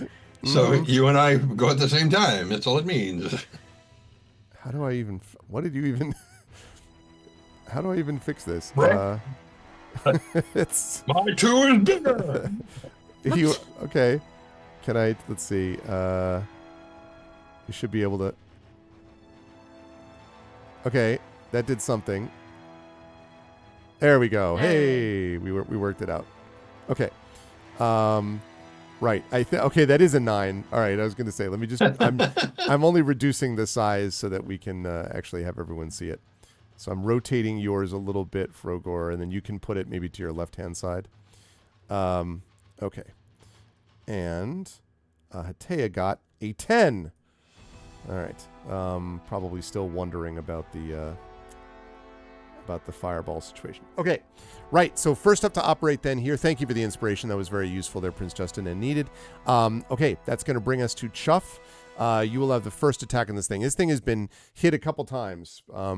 And so it's looking a little wobbly, but still up there. And now with Frogor on its back. No reason not to repeat history. Okay. So, Ptink. Oh, no, I said Ptink. That's going to change everything. The tank. There we go. Yeah. Wow. Okay. That strikes it sort of, I would say not quite in the chest, but like blood wells out, maybe in the left-hand side and above, but and you can see blood pouring from a wound, and it kind of wobbles quite a bit, and we'll talk about the impact of that in just a minute. That was a good shot. Are you going to stay where you are, Chuff? Reason to move yet. Okay. That's going to lead us then next to Frogor. Frogor, a lot depends on what you're going to do next. This creature is very wobbly, and it looks like it's getting ready to do something. So you don't know what. What do you want to do? How far am I up in the air now? Probably at this point, I would say about the same. So what do we say? About 5 meters or so, maybe 6 meters. Okay. 15, 18 feet-ish. It's pretty clear that my friends are gonna kill this thing, so Frogor would like to attempt to stab it in the back. Okay. You're going to get an attack. I will warn you that that's also, you're going to then have to make an agility check at a bane to keep from falling off once you do that. So I'm just letting you know if you're okay with that. Otherwise, you Totally could try fine. to... I've been okay. doing great with agility checks. Oh, sure. I today, mean, like, what so- could go wrong? Okay, so go ahead and make your attack then. Your melee attack from close in. Oh, I did it on the thing instead of down there. That's to hit, and then 1d damage. Cool.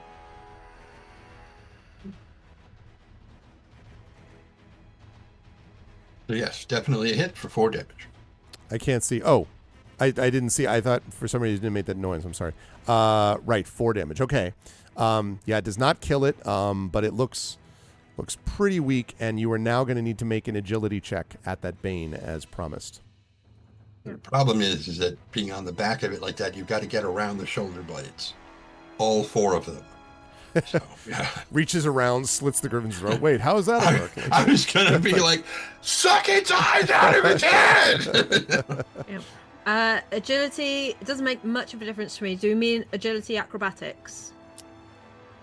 Oh, no, I'm sorry. Acrobatics. That's what I meant.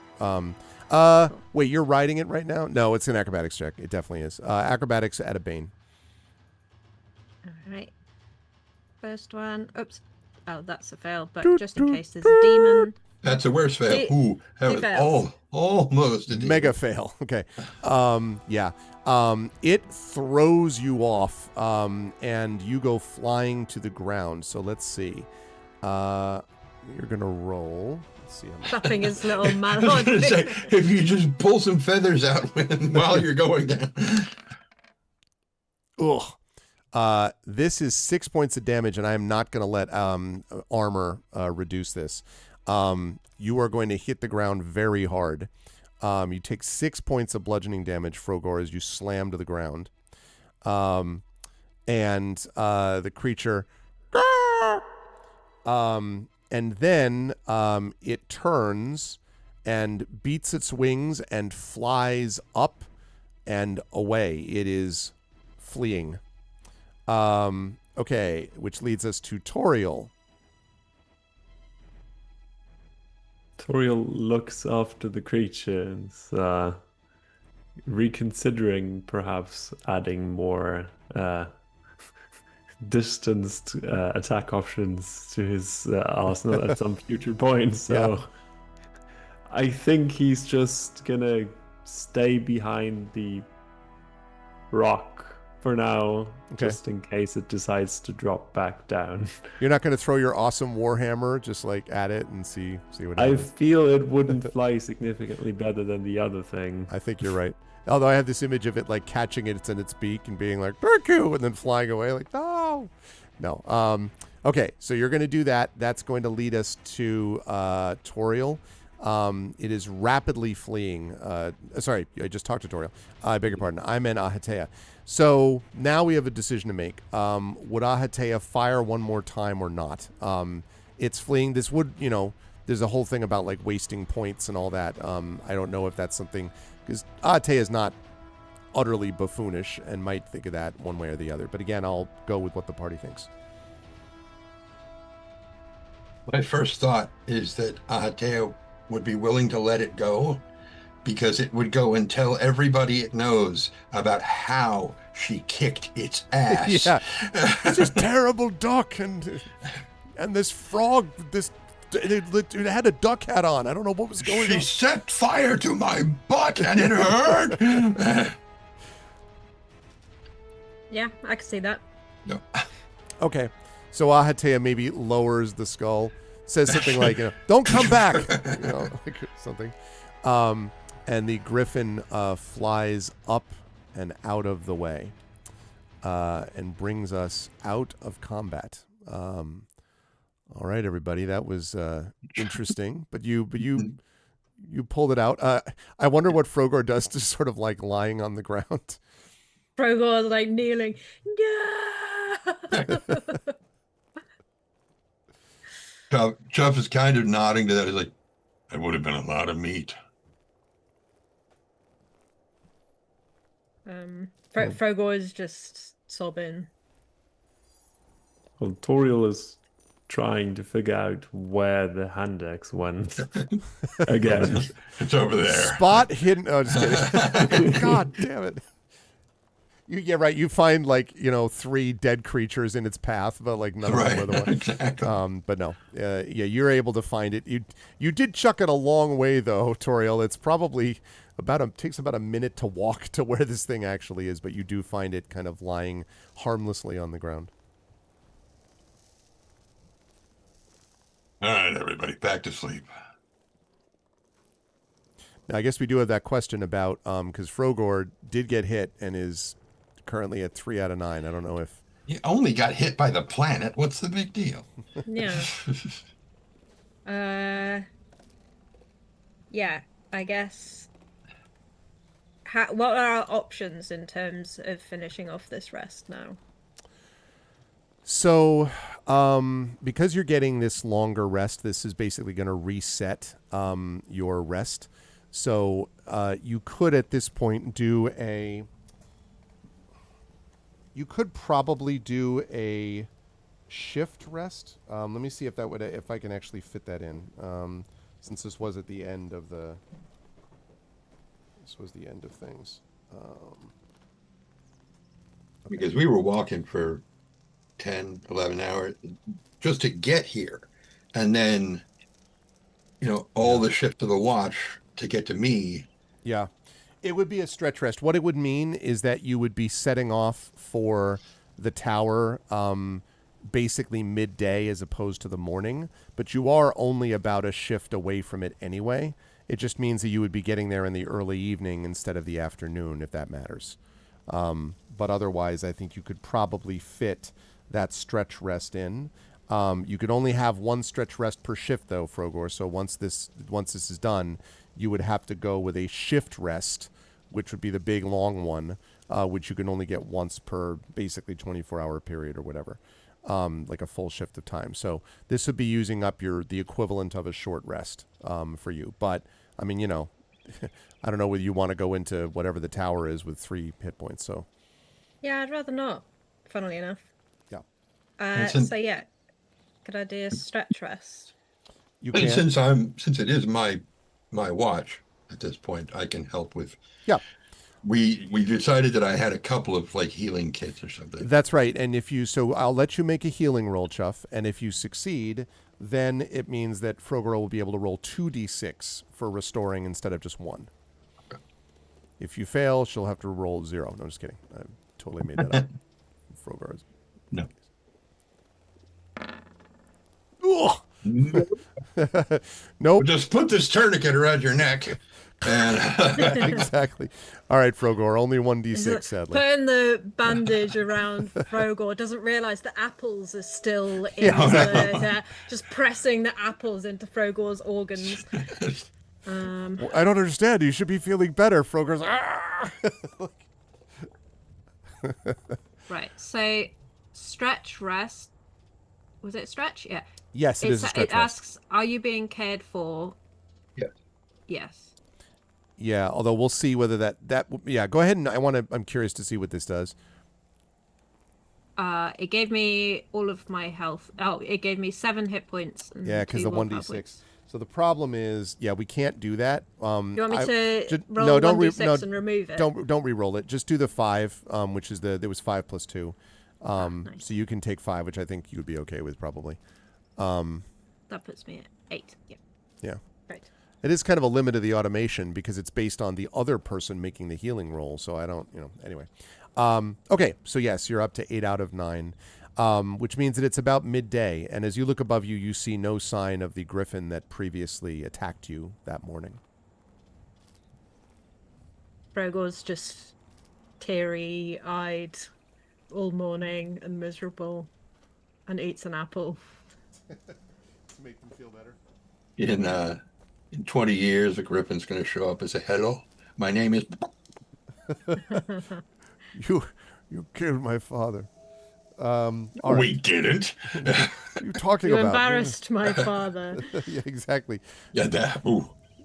He died of he died of shame later, and and the shame was, and then this duck was riding on my back. It was terrible. Okay. All right. So assuming then that you simply set off, I will ask for one more bushcraft roll from Yep. Chuff. This should go poorly. Nope. Nope. No mishap. And so I would like one more 1d12 roll from you, please. Okay. 5. Okay. Yeah, everything is fairly, copacetic, no problems really. 5 griffins attack. Exactly. the return of the griffin. That was just the baby griffin. Now so as you get, which means that you were able to make fairly decent time, and it is indeed about 5, sort of early evening, late afternoon, as you find yourself closing in on the spire. Now, couple of notes about this. As you are getting closer, you may remember that I mentioned that there was like a bunch of red and black around the sort of bottom. You can see what that is. The ruins around the base of this tower are wrapped in a crimson and black cloak of roses and sharp thorns, and the sweet scent of the flowers lies heavy on your senses. And above stands this crumbling tower from a bygone age. The entrance to it, and I'm going to show us a map in just a minute, is blocked by a massive gate of red oak. And the tower does seem to have a few windows, but none at ground level. So what you can see just a little bit from the distance there are this tower above you. There's this massive red gate, red oak gate. And again, these weird, strongly scented red, which you can smell even from this distance. Red. Oh, and believe black me, I definitely roses. can. It's kind of overwhelming. Mm-hmm. Yep.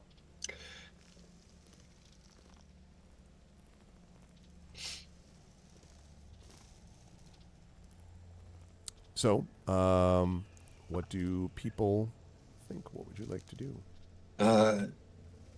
Looking at these roses, do they seem like normal roses? Let me have you make a... I'm thinking it might be bushcraft, but give me a second. Rosecraft, maybe. Or hunting and fishing? No, not hunting. No, I think bushcraft would be the one for this. Okay. Bushcraft. Yep. No, they don't. For one thing, you don't, as I mentioned, it's kind of cold around here. There's not a lot of other growth here in this area. There are obviously forested areas and whatever, so things can, be hardy enough to survive. But roses, and this many of them, no. Also, they're scented like it was the middle of the season as well. Sorry, go ahead. I feel like Ahatea would probably do some sort of detect sense magic. Okay, that makes sense. Let's see. I will do that. That is a magic trick for 1 willpower point. Yes. So, it should be, she can use elementalism for that.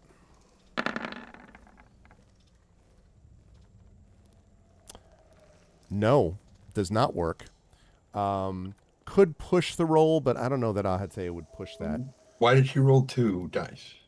I don't know why 2 were rolled, but on the thing, I think probably because you might get a benefit to it for some reason. But on the roll 20, only 1 die roll counted, which was the 15 over the 13. So that's a miss. She could push it, but I'll do it if you want, but I don't know that she would push Well, sense the of reason I magic. ask is that, I mean, the 15 makes sense. The 2, if she's like rolling at a boon or something, Yeah, but it would have taken that, I would think, into account. I would too, which is why I'm Rolling. Yeah, oh, informed yeah, me it says advice rolling advice, please. 2d20, rolling 2d20, 20 to 15 plus 2. Yeah, no, so it took the yeah, I I just don't know want to why. make sure she wasn't accidentally marked with a bane that didn't get cleared. Yeah, that's a good question. Let me see. That's a very good point. Let me see. Maybe she was. Oh, you know what? I'll bet she was. Yeah, she was marked as angry, but that should have been cleared, right? Because she only had the one condition last time. Right. And she would have, that condition would have gone away during her rest. Okay, let me re-roll the elementalism then. Before she gets demon. Yeah, I know, right? Okay. Yeah, that must be Much what it was. Okay. Much Okay. better. Yeah. So yes, there is magic that is associated with this. I'm trying to think of what probable magic that would be. I would say that magic is probably... Handsome prince who's been turned into a horrific beast and then is going to be that way until the last petal falls from the rose. Get out of the way. He's mine. Yeah. I'm always reminded of the time. Preserve that flower at all costs. Oh, yeah. I would say probably, yeah. There was I think I may have talked to you about this before, Trent, but there was this interview that I saw once with the guy who did the voice of the Beast in Disney's Beauty and the Beast many years ago. I don't remember who the actor was, but I can't think of his but name. they were asking him about, like, so when you're getting, and he's just this normal sounding guy, and they're like, when you do this, when you switch over, is it difficult? He says, well, it really all depends on what you want. And like, Right. Everyone was like, literally, I forget, it was like some late night host, might have been Leno, but he was just sort of like, backed up a little bit. Robbie Nenson, Triple Yes. says, was the one it was. Yes. Yeah. I would say that the magic that comes out from this is probably animism, which is, in case people are curious, kind of like the magic of creation, of life or death or change. Like Thunderbolt comes out of this, Ensnaring Roots comes out of this. So yeah.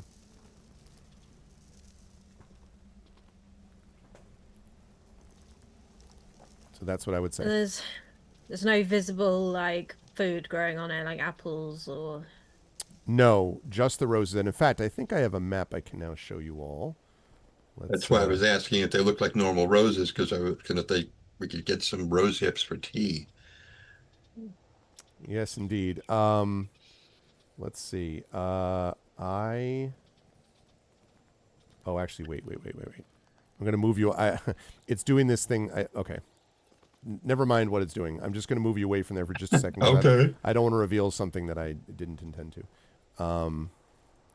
The short version of what I was dealing with was that it does this dynamic lighting thing. I don't love the way that dynamic lighting works, frankly. And so because it has dynamic lighting, it was going to look weird unless I switched it off.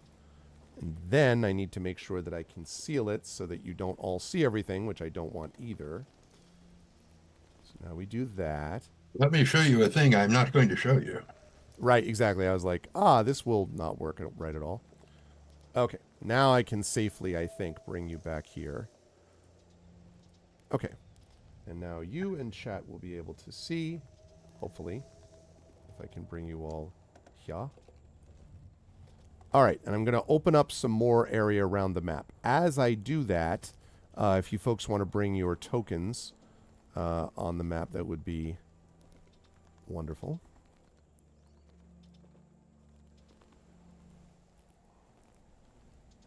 Even show you the compass. There you go. Okay, so now I do have to ask, because this is important. As you see the roses, how close, not close, are you getting to these things? Well, upon realizing that they're not normal roses, staying, like a good 2 meters away or so. Okay. This is the sort of situation where he's like, it's like Day of the Triffids, not the Triffid that's in Mm. chat, but Yeah. Okay. There's so many nightmares watching after what my mum made me watch Day of the Triffids. The BBC one from I can't remember what year. Anything So- involving the BBC stuff, since the BBC's version of what they think is okay for kids and what I think is Oh, very thank you, different. Watership Down. Oh my God! Or a lot of Doctor Who. Oh, it's a kids show. Really? Yeah. Jeez. Okay. Anyway, sorry. Go ahead, Crux. Toriel's probably going to approach and try to, I don't know, either smell or pluck one of them, unless he's being told otherwise. I know I can't judge because I jumped on a griffin's back, but whew. Okay. Well, that is some nice looking roses. As soon as if Chop sees him going where he'd be like, those aren't normal. Toriel turns around and asks, "What do you mean not normal?" I mean, they're not natural roses. There's something weird about them. Yes, they are magic roses. Animated animism type of roses. I'm very good at Tari's Absolutely. Tari's just I- like, what are you all? I thought you were Tari for a No, minute. no, absolutely. Dead ringer for. So, okay, with that being said, Toriel's probably going to take a step back as well, eyeing them a little in, You could try it, but I not knowing what to do with it. I'm just looking at my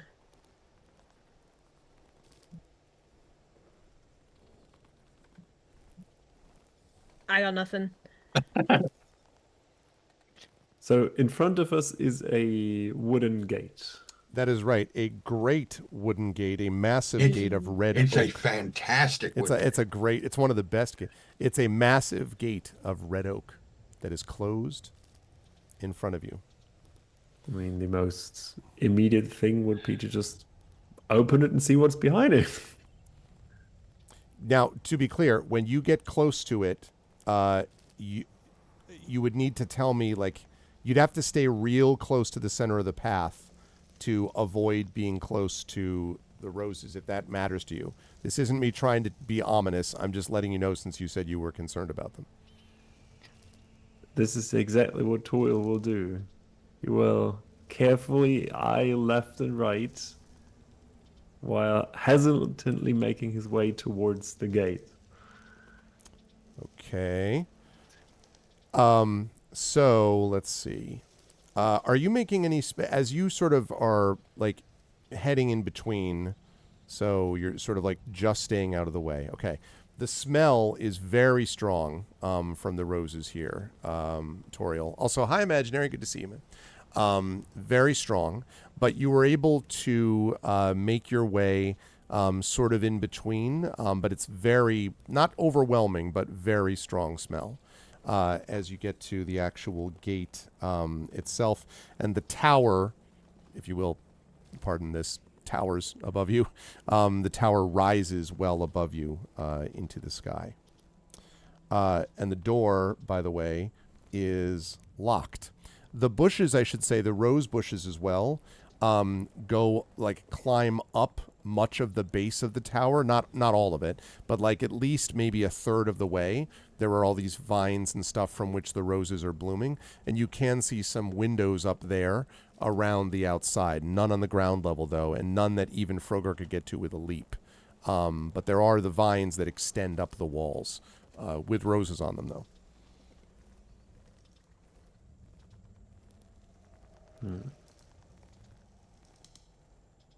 What do you think of the gate, Toriel? You love doors, don't you? They're your favorite. So, Toriel raises his hand and just knocks on the door. I thought you were gonna say strokes the door, and I have no idea why I thought you were gonna say that. So is there any sort of response? So you just basically, so you're just like banging on the door, more or less? I'm just knocking on the door loudly because I assume whoever would hear it is probably far away. Okay. So when you bang on the door, there is no response. Doof, doof, doof. It's very solid, though. Definitely not an illusory door. I see.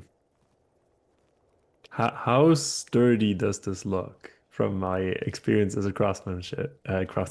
It looks pretty sturdy. Now, I mean, obviously, you think all doors can be broken down, or in various means, but it definitely is not like a cheap, like it's pretty solid, and it would make a lot of noise to open it, but it looks pretty solid. You think? The door looks solid, but are the hinges exposed? I would say the hinges probably are exposed, but it's a big door though with big hinges, so I don't know how easy it's going to be to dislodge them, unless you have some idea that I'm not thinking of. So the door opens outward. The door does open outward, yes. Okay. Okay. I'm gonna keep that in mind for now and probably take a step back and look at the entire thing. Okay. Make an awareness check for me, please, Toriel.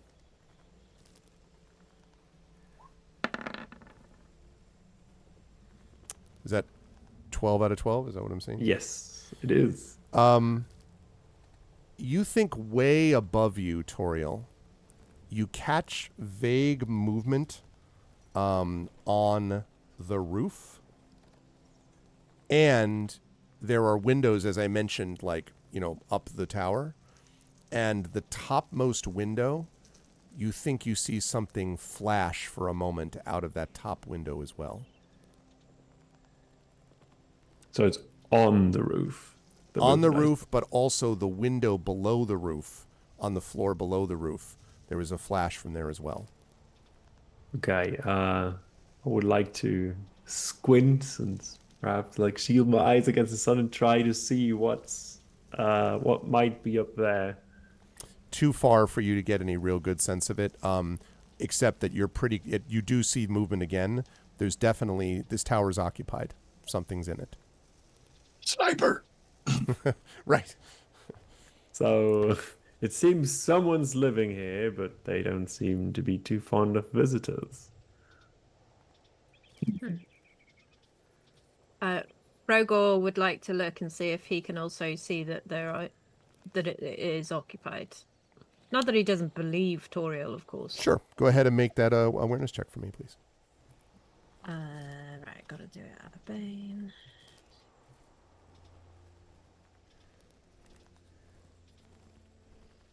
I mean, you don't see any movement, Frogor. Just giving a bit of a side eye to Toriel. Whispers stagely to the mistress. If there was someone in this tower, they would have opened the door to you. Nobody would dare bar entry to Ahatea the Terrible. What did his elf eyes not see? Yeah. I guess Frogor will also, go up to the door and give it a good bang in. Doof, doof, doof, doof, doof. No Hello? response. If there's anyone in there, Ahatea the Terrible has come to pay you a visit. Bring out your best tea.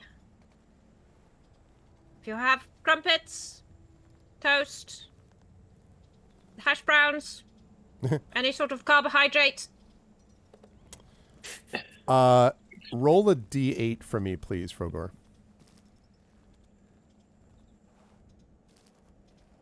Shortbread, macarons, griffin eggs, which are absolutely a thing. Yeah. Okay, let's see. Is that a 2? Silence greets you. How does Atea feel about tater tots? Those are delicious, by the way. But silence greets your attempts, Frogor. How high is this thing? The tower is probably a good... let's see. Each of these floors would be this. Carry the 1. Maybe 100 feet. Sorry, meters. 30 meters, 35 meters. Okay. But the door itself isn't 35 meters. No. I thought you just meant the tower. You meant the tower, I right? did. Okay. Oh, Yeah. the whole thing. Yeah. No. The door is also very tall. Probably, that's probably about 5 meters tall, maybe 6. That's pretty good. Yeah. So Chuff looks back behind him towards the cliffs and just kind of. So what if we paint ourselves on the door and get the griffin to come in and attack it and knock the door down? At the mention of the griffin, Frogor just looks very pained and hurt and looks away. He doesn't want to talk about the griffin.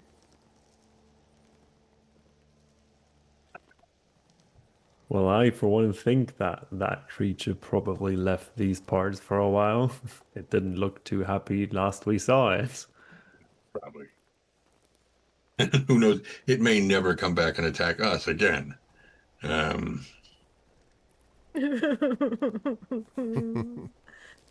Frogor knows from his experience with chickgore that if you stress out a bird, it's not going to lay eggs for a couple of days after as well. So we've probably set back egg production for this griffin as well. So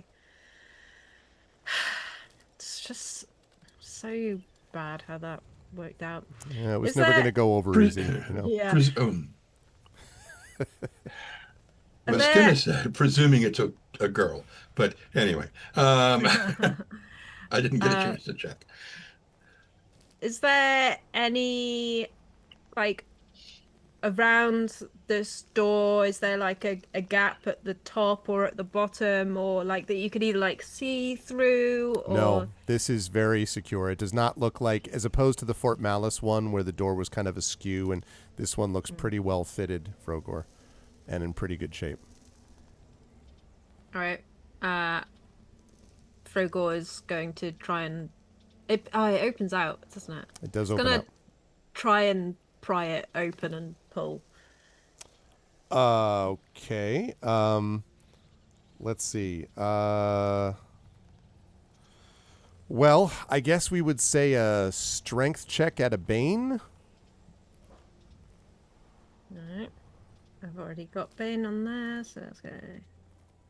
Strength 14. Yeah, I mean, it's definitely not your strength failing you, Frogor, but it really doesn't even creak very much. It's not easy to get purchase on this thing, but even if you are able to do so, you're pretty sure it's going to not go down with just, you would need something far stronger, not just you. And you would also probably need more sustained. You could also try to attack it, I guess, but damage it that way. But your little suction cuppy fingers are probably not going to. Yeah, that's right. Yeah, my mallard suction cup fingers. Frogor's just gonna shout up, I demand that you open now. I am very tired. The madam would like to sit down and have a cup of tea, and I command you by the word of Ahatea the Terrible, and also just like patting down his legs and pulls out one of the emblems of Eladane. And these night dragon people too. What was the last word that you said? Two. Two. The wind blows. All right.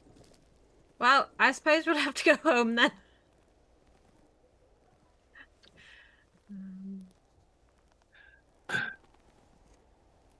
Can we walk around the perimeter, like the base, and do a full circle of the tower? Certainly you could. Mm-hmm. Right. As you're walking around the base, I have opened up most of the base under the assumption that you would do that at some point. You can see that there are no doors or any like obvious back entrances, but you do see, as I mentioned previously, windows at different spots around the tower. Again, none of them on the ground floor. And there are the rose vines basically extend all the way around the tower. And as I said, up about a third of the way. So at every spot, basically around the base of the tower, you can see the vines doing that. But otherwise, the outside looks like pretty strong stone. It's really starting to look like the only option will be to climb.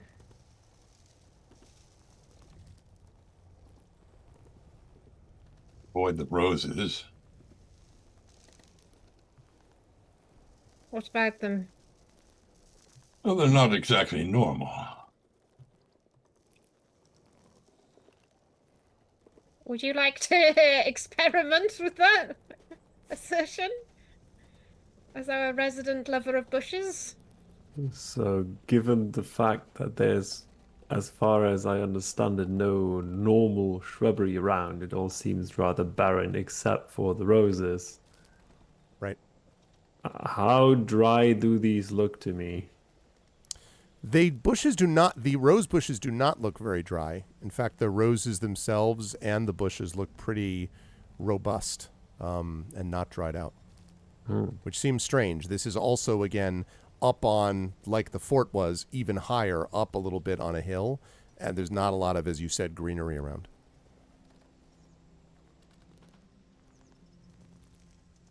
Then I guess setting fire to it is not an option. Say that. And that was something that crossed my mind.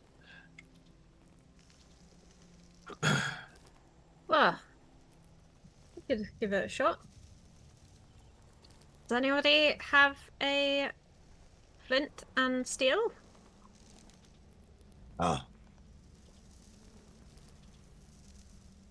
Yes, I do have, and he's projecting this enough to try to get out to the to the thing. Yes, I do have a flint and steel. We can certainly set fire to this lovely garden. Garden. Dun, dun, dun. Silence. Well, if you think it's not as completely gone over Friggo's head, but if you think it's so lovely, we don't have to burn it down, Chuff. I know that you know you like greenery and things. I didn't mean to offend you. You didn't. There will be other lovely roses. All right then. And he holds out the flint and steel from his pack. Mm-hmm. And kind of holds it out to Frogor and kind of takes a step back. Frogor, as you approach, how are you approaching the bushes to do this? Like the rose bushes? Like, are you just like confidently moving in? Are you... Mallardly hopping. Okay. I would like you to make a constitution roll, please, as you get within a meter of them and you breathe in that scent. Straight up. You become dazed. You feel this with the actual condition dazed. You feel it kind of like something very woozy, and you're like, ugh. Now you can still, but you can still try to set fire to it, but you are very much like, whew. Oh, these are some strong roses. And he will keep stumbling forward into the roses and kind of like staggers. Ew. Okay. All right. And actually, I should double check and make sure I know what dazed does. Make sure that it doesn't cause you to lose your footing. I think it's just disadvantage and all agility type checks. I think that's what. But dazed doesn't do. Let's see, dazed. Been dazed and confused. Yeah, okay. For So that's long right. it's not true. So you're able to get to the flower bushes, and then you want to use your flint and steel, right, to try to set them. Yeah. Hits the leaf, immediately extinguished. Like just a puff of flame that does absolutely nothing. A bit disoriented, but he'll try again, this time getting a piece of parchment out of his bag, Okay. which I'll remove from my character sheet. Set fire to the parchment first. Which burns normally. And then Immediately extinguished. The parchment burns normally, the roses do not. Frogor just turns like slightly dizzy and just points. See that? I guess he'll take his sword out and try to try to like cut off a rose or poke at the bush or something. Okay. You can try to Frogor is really like setting himself up to die today. like let me do it this way. Okay, go ahead and make, I guess, an attack, like with your just a swords roll would be fine. Okay, so that would hit. You do 0 damage to the vines at all. It's like you're using a butter knife and you're just rubbing it, or like a kid's play toy knife that's just like, rubbing along the vine, does nothing to it. Frogor, still dazed, like pokes his sword into the ground to see if it's his sword is wonky. Or... The ground yields to your sword. And the planet dies. Yeah, exactly. The tower immediately collapses. No. Revenge! Yeah.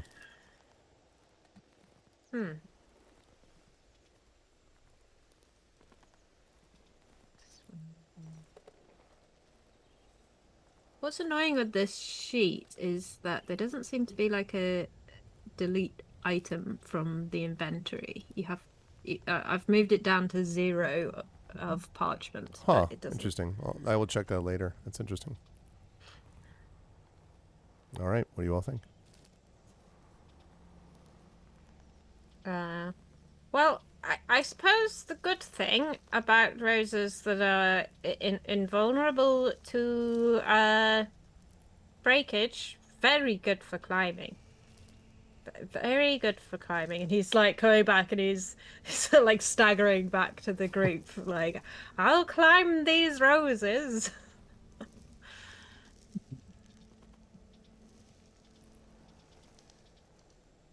Maybe not. That's probably not the best idea.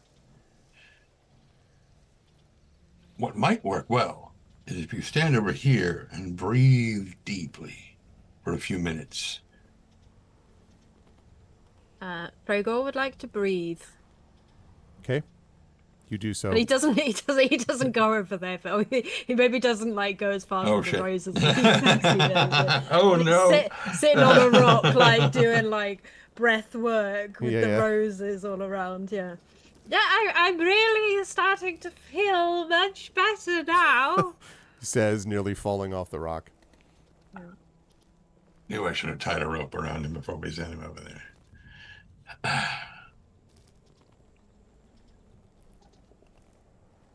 Genuinely, I do think climbing seems to be our only option. So Chop looks up and says, all right, what are we supposed to do? Silence. But the echo is do. Ah, you said doo-doo. Doo-doo. The door flies open. 35 manticores charge it. No, just kidding. Right. Great. Yeah, no. They don't lay eggs either. Just an echo and silence. Well, I would assume we'll have to resume our trip towards the tree after all. But this is one of the places we thought we might find,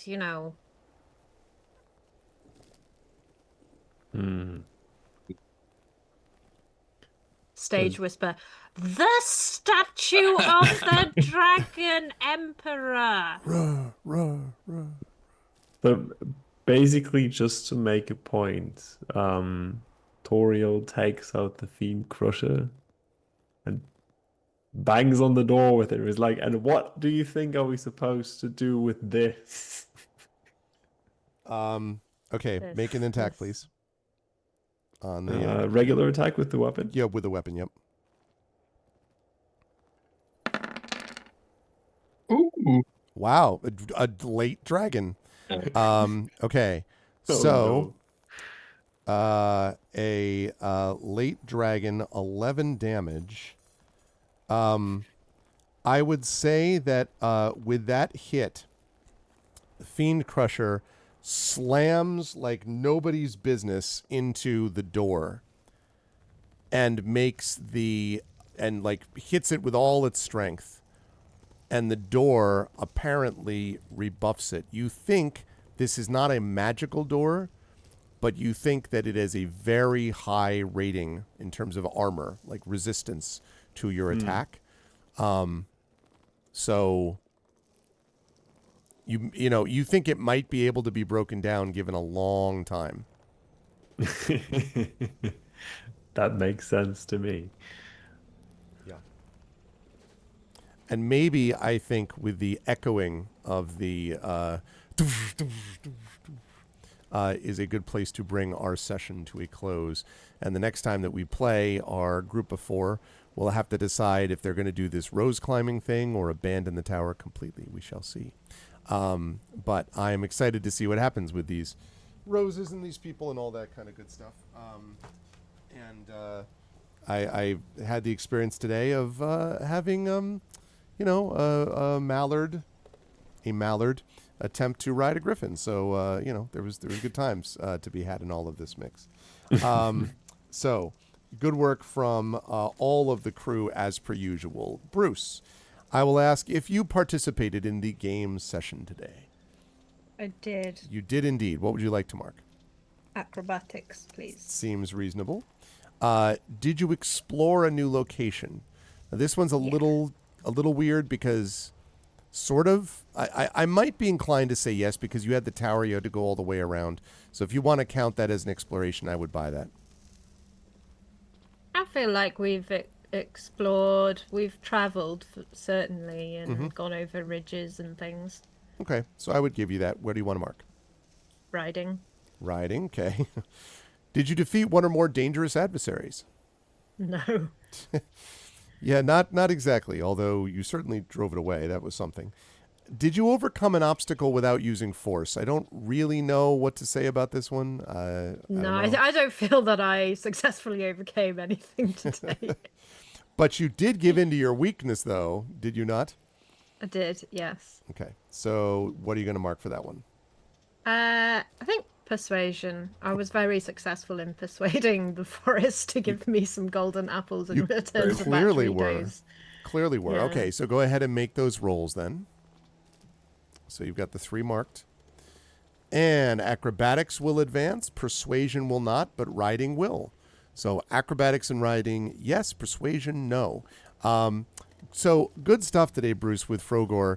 I really did appreciate not just the getting of the apples, but I was not expecting that you were going to be so anxious about the griffin and whether it has eggs or not that you were going to attempt to ride it and make yourself look like a delicious morsel. I was very curious to see. One of the attacks actually does involve a griffin picking you up and like flying you up there, but then it just basically tosses you aside when it's way above the ground, like a seagull trying to crack a clam on the ground. And so I had this image that maybe that's what it was going to do, but it never got to that point. But now we have you, Frogor, figuring out how to deal with this tower.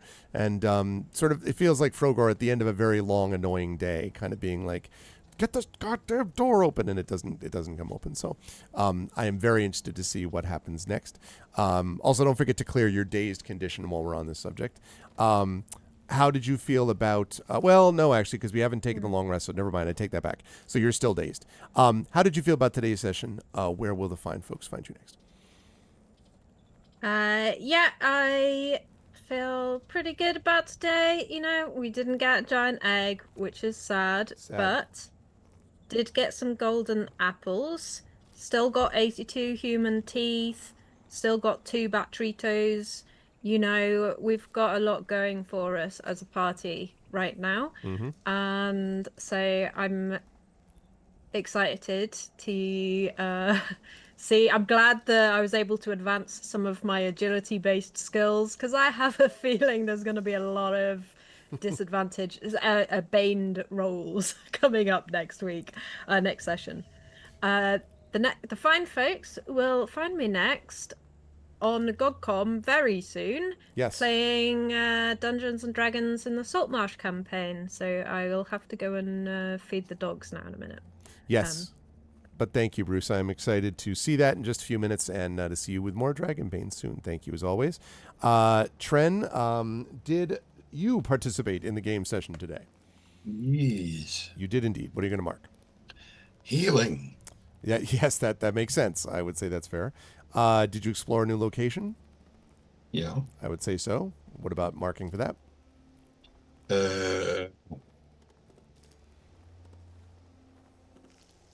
Let's go with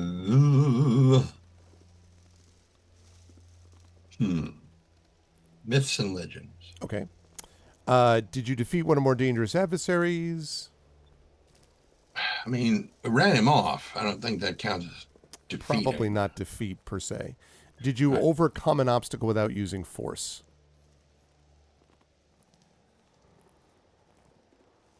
Don't think so. I was gonna say maybe not yet. Maybe next session, if you get into this tower, the answer will be yes, but not yet. Did you give in to your weakness? Okay, so and you did not have any. In fact, I think we only had one dragon or demon today, which was the one right at the end. Okay, let's do your roll. See whether that thing you marked. Here we go. Those 2 things you marked. Hey, both of them advance. Both healing and myths and legends advance. Good stuff. Good. First of all, a couple of very good shots from Chuff during that combat against the Griffin, which could have gone sideways real fast, depending on how things went. So good job there. Also, your bushcraft work was on point today. Like you had to get everybody to and out of the fort and then down towards this tower, and also to know that stuff about the roses. It would have been interesting if you were like, they're just roses. If you would have like what everyone would have done after that, but your knowledge of it definitely cut down on the number of people affected by their sweet scent. So that was cool too. And now you have this mysterious tower in front of you to deal with. How did you feel about today's session, Trent? Where will the fine folks find you next? Today could have only been made better with the presence of Tari. Yeah. Because man, we had some back and forth with, especially that Griffin. That I think it would have been a lot funnier if she had been here. But we understand that you got to take some time sometimes. But I mean, I very much enjoyed it. Frogor is just becoming Menace? huh? A menace. Man, well, I mean, like a squirrel. Anyway, yeah, I loved today. It was great, as it always is, because, and we say this every week. Playing with these people is just awesome because we know we can trust each other to experiment with shit, and if it's not working, we communicate it's not working that well, and we can change gears. It's great. Yeah. Where will the lovely folks find you next, Trent? Oh, that's probably a good question. I suppose you want an answer. That is why I asked it. Yes. Damn it. Where will people? Probably here, I think. Yes, I don't think we've figured out our schedule for September yet in terms of what comes next. I don't think we have any more Dragonbane or Dragonlance this month, so it'll be back in September. But again, don't forget the Podcastle. Pseudopod. Beg your pardon. Story that Trent linked before, there. which is just linked again. And otherwise, if you go to that one and go to the previous episode, if you go to part 1, which was posted a week ago today on Tuesday, it has links to all of the previous installments in this chain of stories for Licking Roadkill, Last Supper. I rattled them off on Saturday. Give a Dog a Bone and Jerry Got Bit parts 1 and 2. Ah, okay. Those are good titles, by the way. I love those. Yeah. Thank you, Trent. Good stuff today. You will see Tari Tunes back with us soon. Hopefully, Tari will be back with me next week for Gamebook Illustrations. But otherwise, you'll see her back with us next month as she will continue to play Ahatea the Terrible. Go get all of Tari's art. She is awesome and amazing, and go do that stuff. Last but certainly not least, she does not get any of those things today, so we do not have any level up things happening because she did not participate in the session. Me rolling for her does not count. So that's going to bring us up to Crocs. Crocs, good stuff today from Toriel as well. Did you participate in the game session?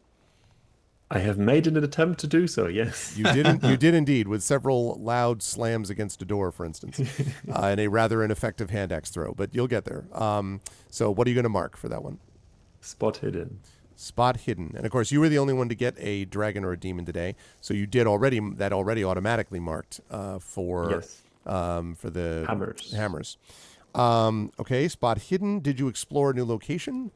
We did quite some traveling, and I found some interesting cultist folks. So you did. I would say yes. Yeah, and that was the thing. You did also walk away from that. You could have gone, and that would have been a whole other thing if you had decided to go deal with whatever that person was, but you didn't. So, explore a new location. Yes. What are you marking for that? Did you say? I feel I need to go get better at throwing axes at some point. Hand at throwing axes. That makes sense. Did you defeat one or more dangerous adversaries? No. Yeah, I don't think so. Did I you ran away from them. Yeah, exactly. If by defeat you mean run away. Did you overcome an obstacle without using force? I did run away from an ominous cultist. Yeah, I don't know that was an obstacle, really. Fair enough. He didn't seem to be too keen on doing anything with me. Right, so. and I will ask this. This actually ties into that. Did you give in to your weakness? I believe so, yes. Yeah, I would have said that's the other side of that. So what are you going to mark for that? I think I'm going for some high rolls here. Awareness. Okay. Sounds good. All right, let's see what those rolls look like. Actually, no. I would like to revise this. Acrobatics. I would like to mark acrobatics. Okay. Everyone is now freaking out about the tower next week or next time. Okay. Okay, then let me click that button. That's a lot of rolls. A lot of very low rolls. Oh, 0 advances. Oh, no. Did not advance in acrobatics, spot hidden, axes, or hammers. Clean miss. Wow. Normally you get 1 out of those. Sorry, them's the breaks. Sometimes you get 0 out of 4. Oh, man. But I mean, it's also the skills, like axes and hammers are already at 15 and 16, so I kind of get that. I expected those, yes. Yeah, acrobatics was tough, though. Yeah. And it's almost as if the dice know whether I want to throw an axe or improve throwing my axe. They're like, no, you don't get that. Good stuff, as I say, from Toriel. There was some interesting stuff there. I was really curious to see if you were going to go deal with the hooded figure. You decided not to. I was interested to see about the stuff with the griffin, and you're right that like you're throwing an axe because that was your ranged thing, and then it missed. And that's going to happen sometimes. And I am going to be interested to see as well how Toriel feels about trying to deal with this tower one way or the other, vis-a-vis the other players also. It'll be interesting to see how Toriel feels about going into that place or not. How did you feel about today's session? Where will the fine folks find you next? Well, today was fun as always. I feel like at some point I'll have to manage a single attack with that throwing axe. I feel it's going to be possible at some point. Aside from that, I'll be back the next time we play Dragonbane, which I believe will be next month. That's right. And it'll be good times when we do that. I did really enjoy this session quite a bit, and I appreciate everyone We got a lot. We actually got a fair bit done getting up to whatever this tower is. What you do next will be up to you. But now, Bruce and I have to go do some stuff, and so I'm going to bid farewell to the awesome members of the Dragonbane crew. Chat, can we get some love for, as always, Crocs? For Tartunes, who you will see back here with us next week / next month. Next week with me, hopefully next month for us. Trend Sparks and Undeveloped Bruce. Great work as always, crew. And I will see you folks back here for some Dragonbane soon. Bye for now. Bye. Alrighty. Good stuff. I enjoyed that, and I am very excited to see how they get into things or get out of them. Next time with the tower, I had strong Wizard of Oz vibes with this, with this thing about like how they're going to deal with the roses one way or the other, and I am very curious to see how that continues. All right, now last chance, chat, because I can't let this run long because I've got to go get ready for my session at 2. One last chance to vote here. Why is it not working? It's because my keyboard is doing stupid stuff, which is annoying. Okay, so there we are. Okay, so go ahead and check that out, please, if you would. And the 3 games. Now, this game is not going to happen. This game, so if Tari is not able to do Gamebook illustrations next Tuesday, then I'll be playing the winner of this poll. If Tari is able to play Gamebook illustrations next Tuesday, then I will be playing this in 2 weeks. And the choices here are between Fretless, Airborne Empires, and Frozen Synapse. We are tied right now, Airborne Empires and Frozen Synapse. So get your votes in, chat. Now is the chance to get your vote in, because I'm going to be at the end of this session closing it down. So now is your chance. Airborne Empires or Frozen Synapse. Please get your votes in now. Please get those votes in now. Go ahead and vote. Do that vote. That's right. Prince Justin cannot change the vote on this one. So we need someone to jump in and vote. Please do so. Somebody, please make that vote happen. Please get the vote in, because as soon as that's done, I need to get on out of here and get ready for my stream over on Pen and Pixels. All right. We have gotten a vote for Airborne Empires. So actually 2 votes. Oh, now we're running away with it now, Airborne Empires, which is based on the same principle as Airborne Kingdom, I believe, which Imaginary Exponent nominated. I played last year, Airborne Kingdoms. I enjoyed that quite a bit. So now Airborne Empires, we're going to give that a shot. So going once for Airborne Empires, going twice for Airborne Empires. The winner is Airborne Empires. All right. Thank you, everybody. Airborne Empires will be the game that we will play next Tuesday if Tari cannot play Gamebook illustrations, or in 2 Tuesdays if she does. I will say again that there will be a second Patreon Field Chat Chosen Game of the Month in September, which will be a first for us. Normally we only have one, but because of the scheduling and everything, it was the only way to do it. So that's why that is the way it is. So yeah, but otherwise, I've got to rise up on out of here and get ready, because we're heading over to GOG.com at the top of the hour for Pen and Pixels, and I'm going to be playing one of the last sessions. It's probably not the last session, but one of the last 2 to 3 sessions of Ghosts of Saltmarsh. We're definitely in the end game with By the Dice Roll, including Undeveloped Bruce that you just saw playing another character. So we're going to head over there to do that now. If you like what you saw and heard today, please follow the channel. Please check out my YouTube as well with !ArvTube. Excuse me, ArvTube. Discord is !ArvCord. Blue Sky is !ArvSky. Website arvanellarun.com. Financially, !ArvShop. That's the merchandise area. !ArvTrayon is the Patreon. Subbing to the channel is great as well. Please do that. Gives you those custom sub badges and emotes to use here, there, and everywhere across Twitch. On the publication front, !Icarus, my graphic novel. !Library, my Tales and Tomes, the Forbidden Library, my 5e adventure and source book. I always love the idea of ARG things that make you go ARG. And of course, Excavation Point, Greyshade, that's my Greyshade IP, Greyshade Renegade Heretic, critically acclaimed, award-winning. You can get those 3 books, the Grey Assassin trilogy there. You can get the audiobooks of Greyshade Renegade and Heretic done by our very own Trent Sparks there. And you can get the you can pre-order the tabletop role-playing game of Greyshade, brought to you by our very own Brandon O'Brien at that link as well. And as always, !BLM, Black Lives Matter, important to affirm and assert the significance and importance of Black lives. lives, ! Help now. The World Health Organization page on suicide prevention. Important to reach out to others when you need help and reach out to others when they need help as well. And ! Ukraine, Ukraine, to help the people of Ukraine as they fight back against an illegal and illegitimate war with bravery and courage. And send the message will do so for others in that situation in the future. Thanks as well. Much love to the people of Minnesota, specifically Minneapolis, to the people of Biddisford, Maine, the people of Memphis, Tennessee, the people of Newark, New Jersey, everybody fighting against federal occupation and invasion. You are doing so bravely and with courage. Keep it up. We see you, we love you, and it is making a difference. We will get there and win together. I want to thank everyone who made this an awesome stream today. Thank you to my wonderful mods, Hillness, Prince Justin, Trifity Mats, best mods in the business. Thank you to my Patreon supporters and subscribers, Hillness, Prince Justin, Trifity Mats, Nonstop, Imaginary Exponent, and Trending. And thank you to my wonderful viewers. Thank you to Betrader, to Big Boss, to Craigery, to Jagtris, to Rick. Thank you to R.S. Orden. Thank you to Sunny Boy, the Crocs. Thank you to the Sparkly Wallflower. Thank you to Undeveloped Bruce. And thank you to Valerian Gamer. Yeah, Trifity Mod, the new nickname. And thank you so much as well, especially today, to my wonderful Dragonbane crew. We'll see Tari next month, but thank you to the three who were here, Crocs and Tren and Undeveloped Bruce, for doing another great job.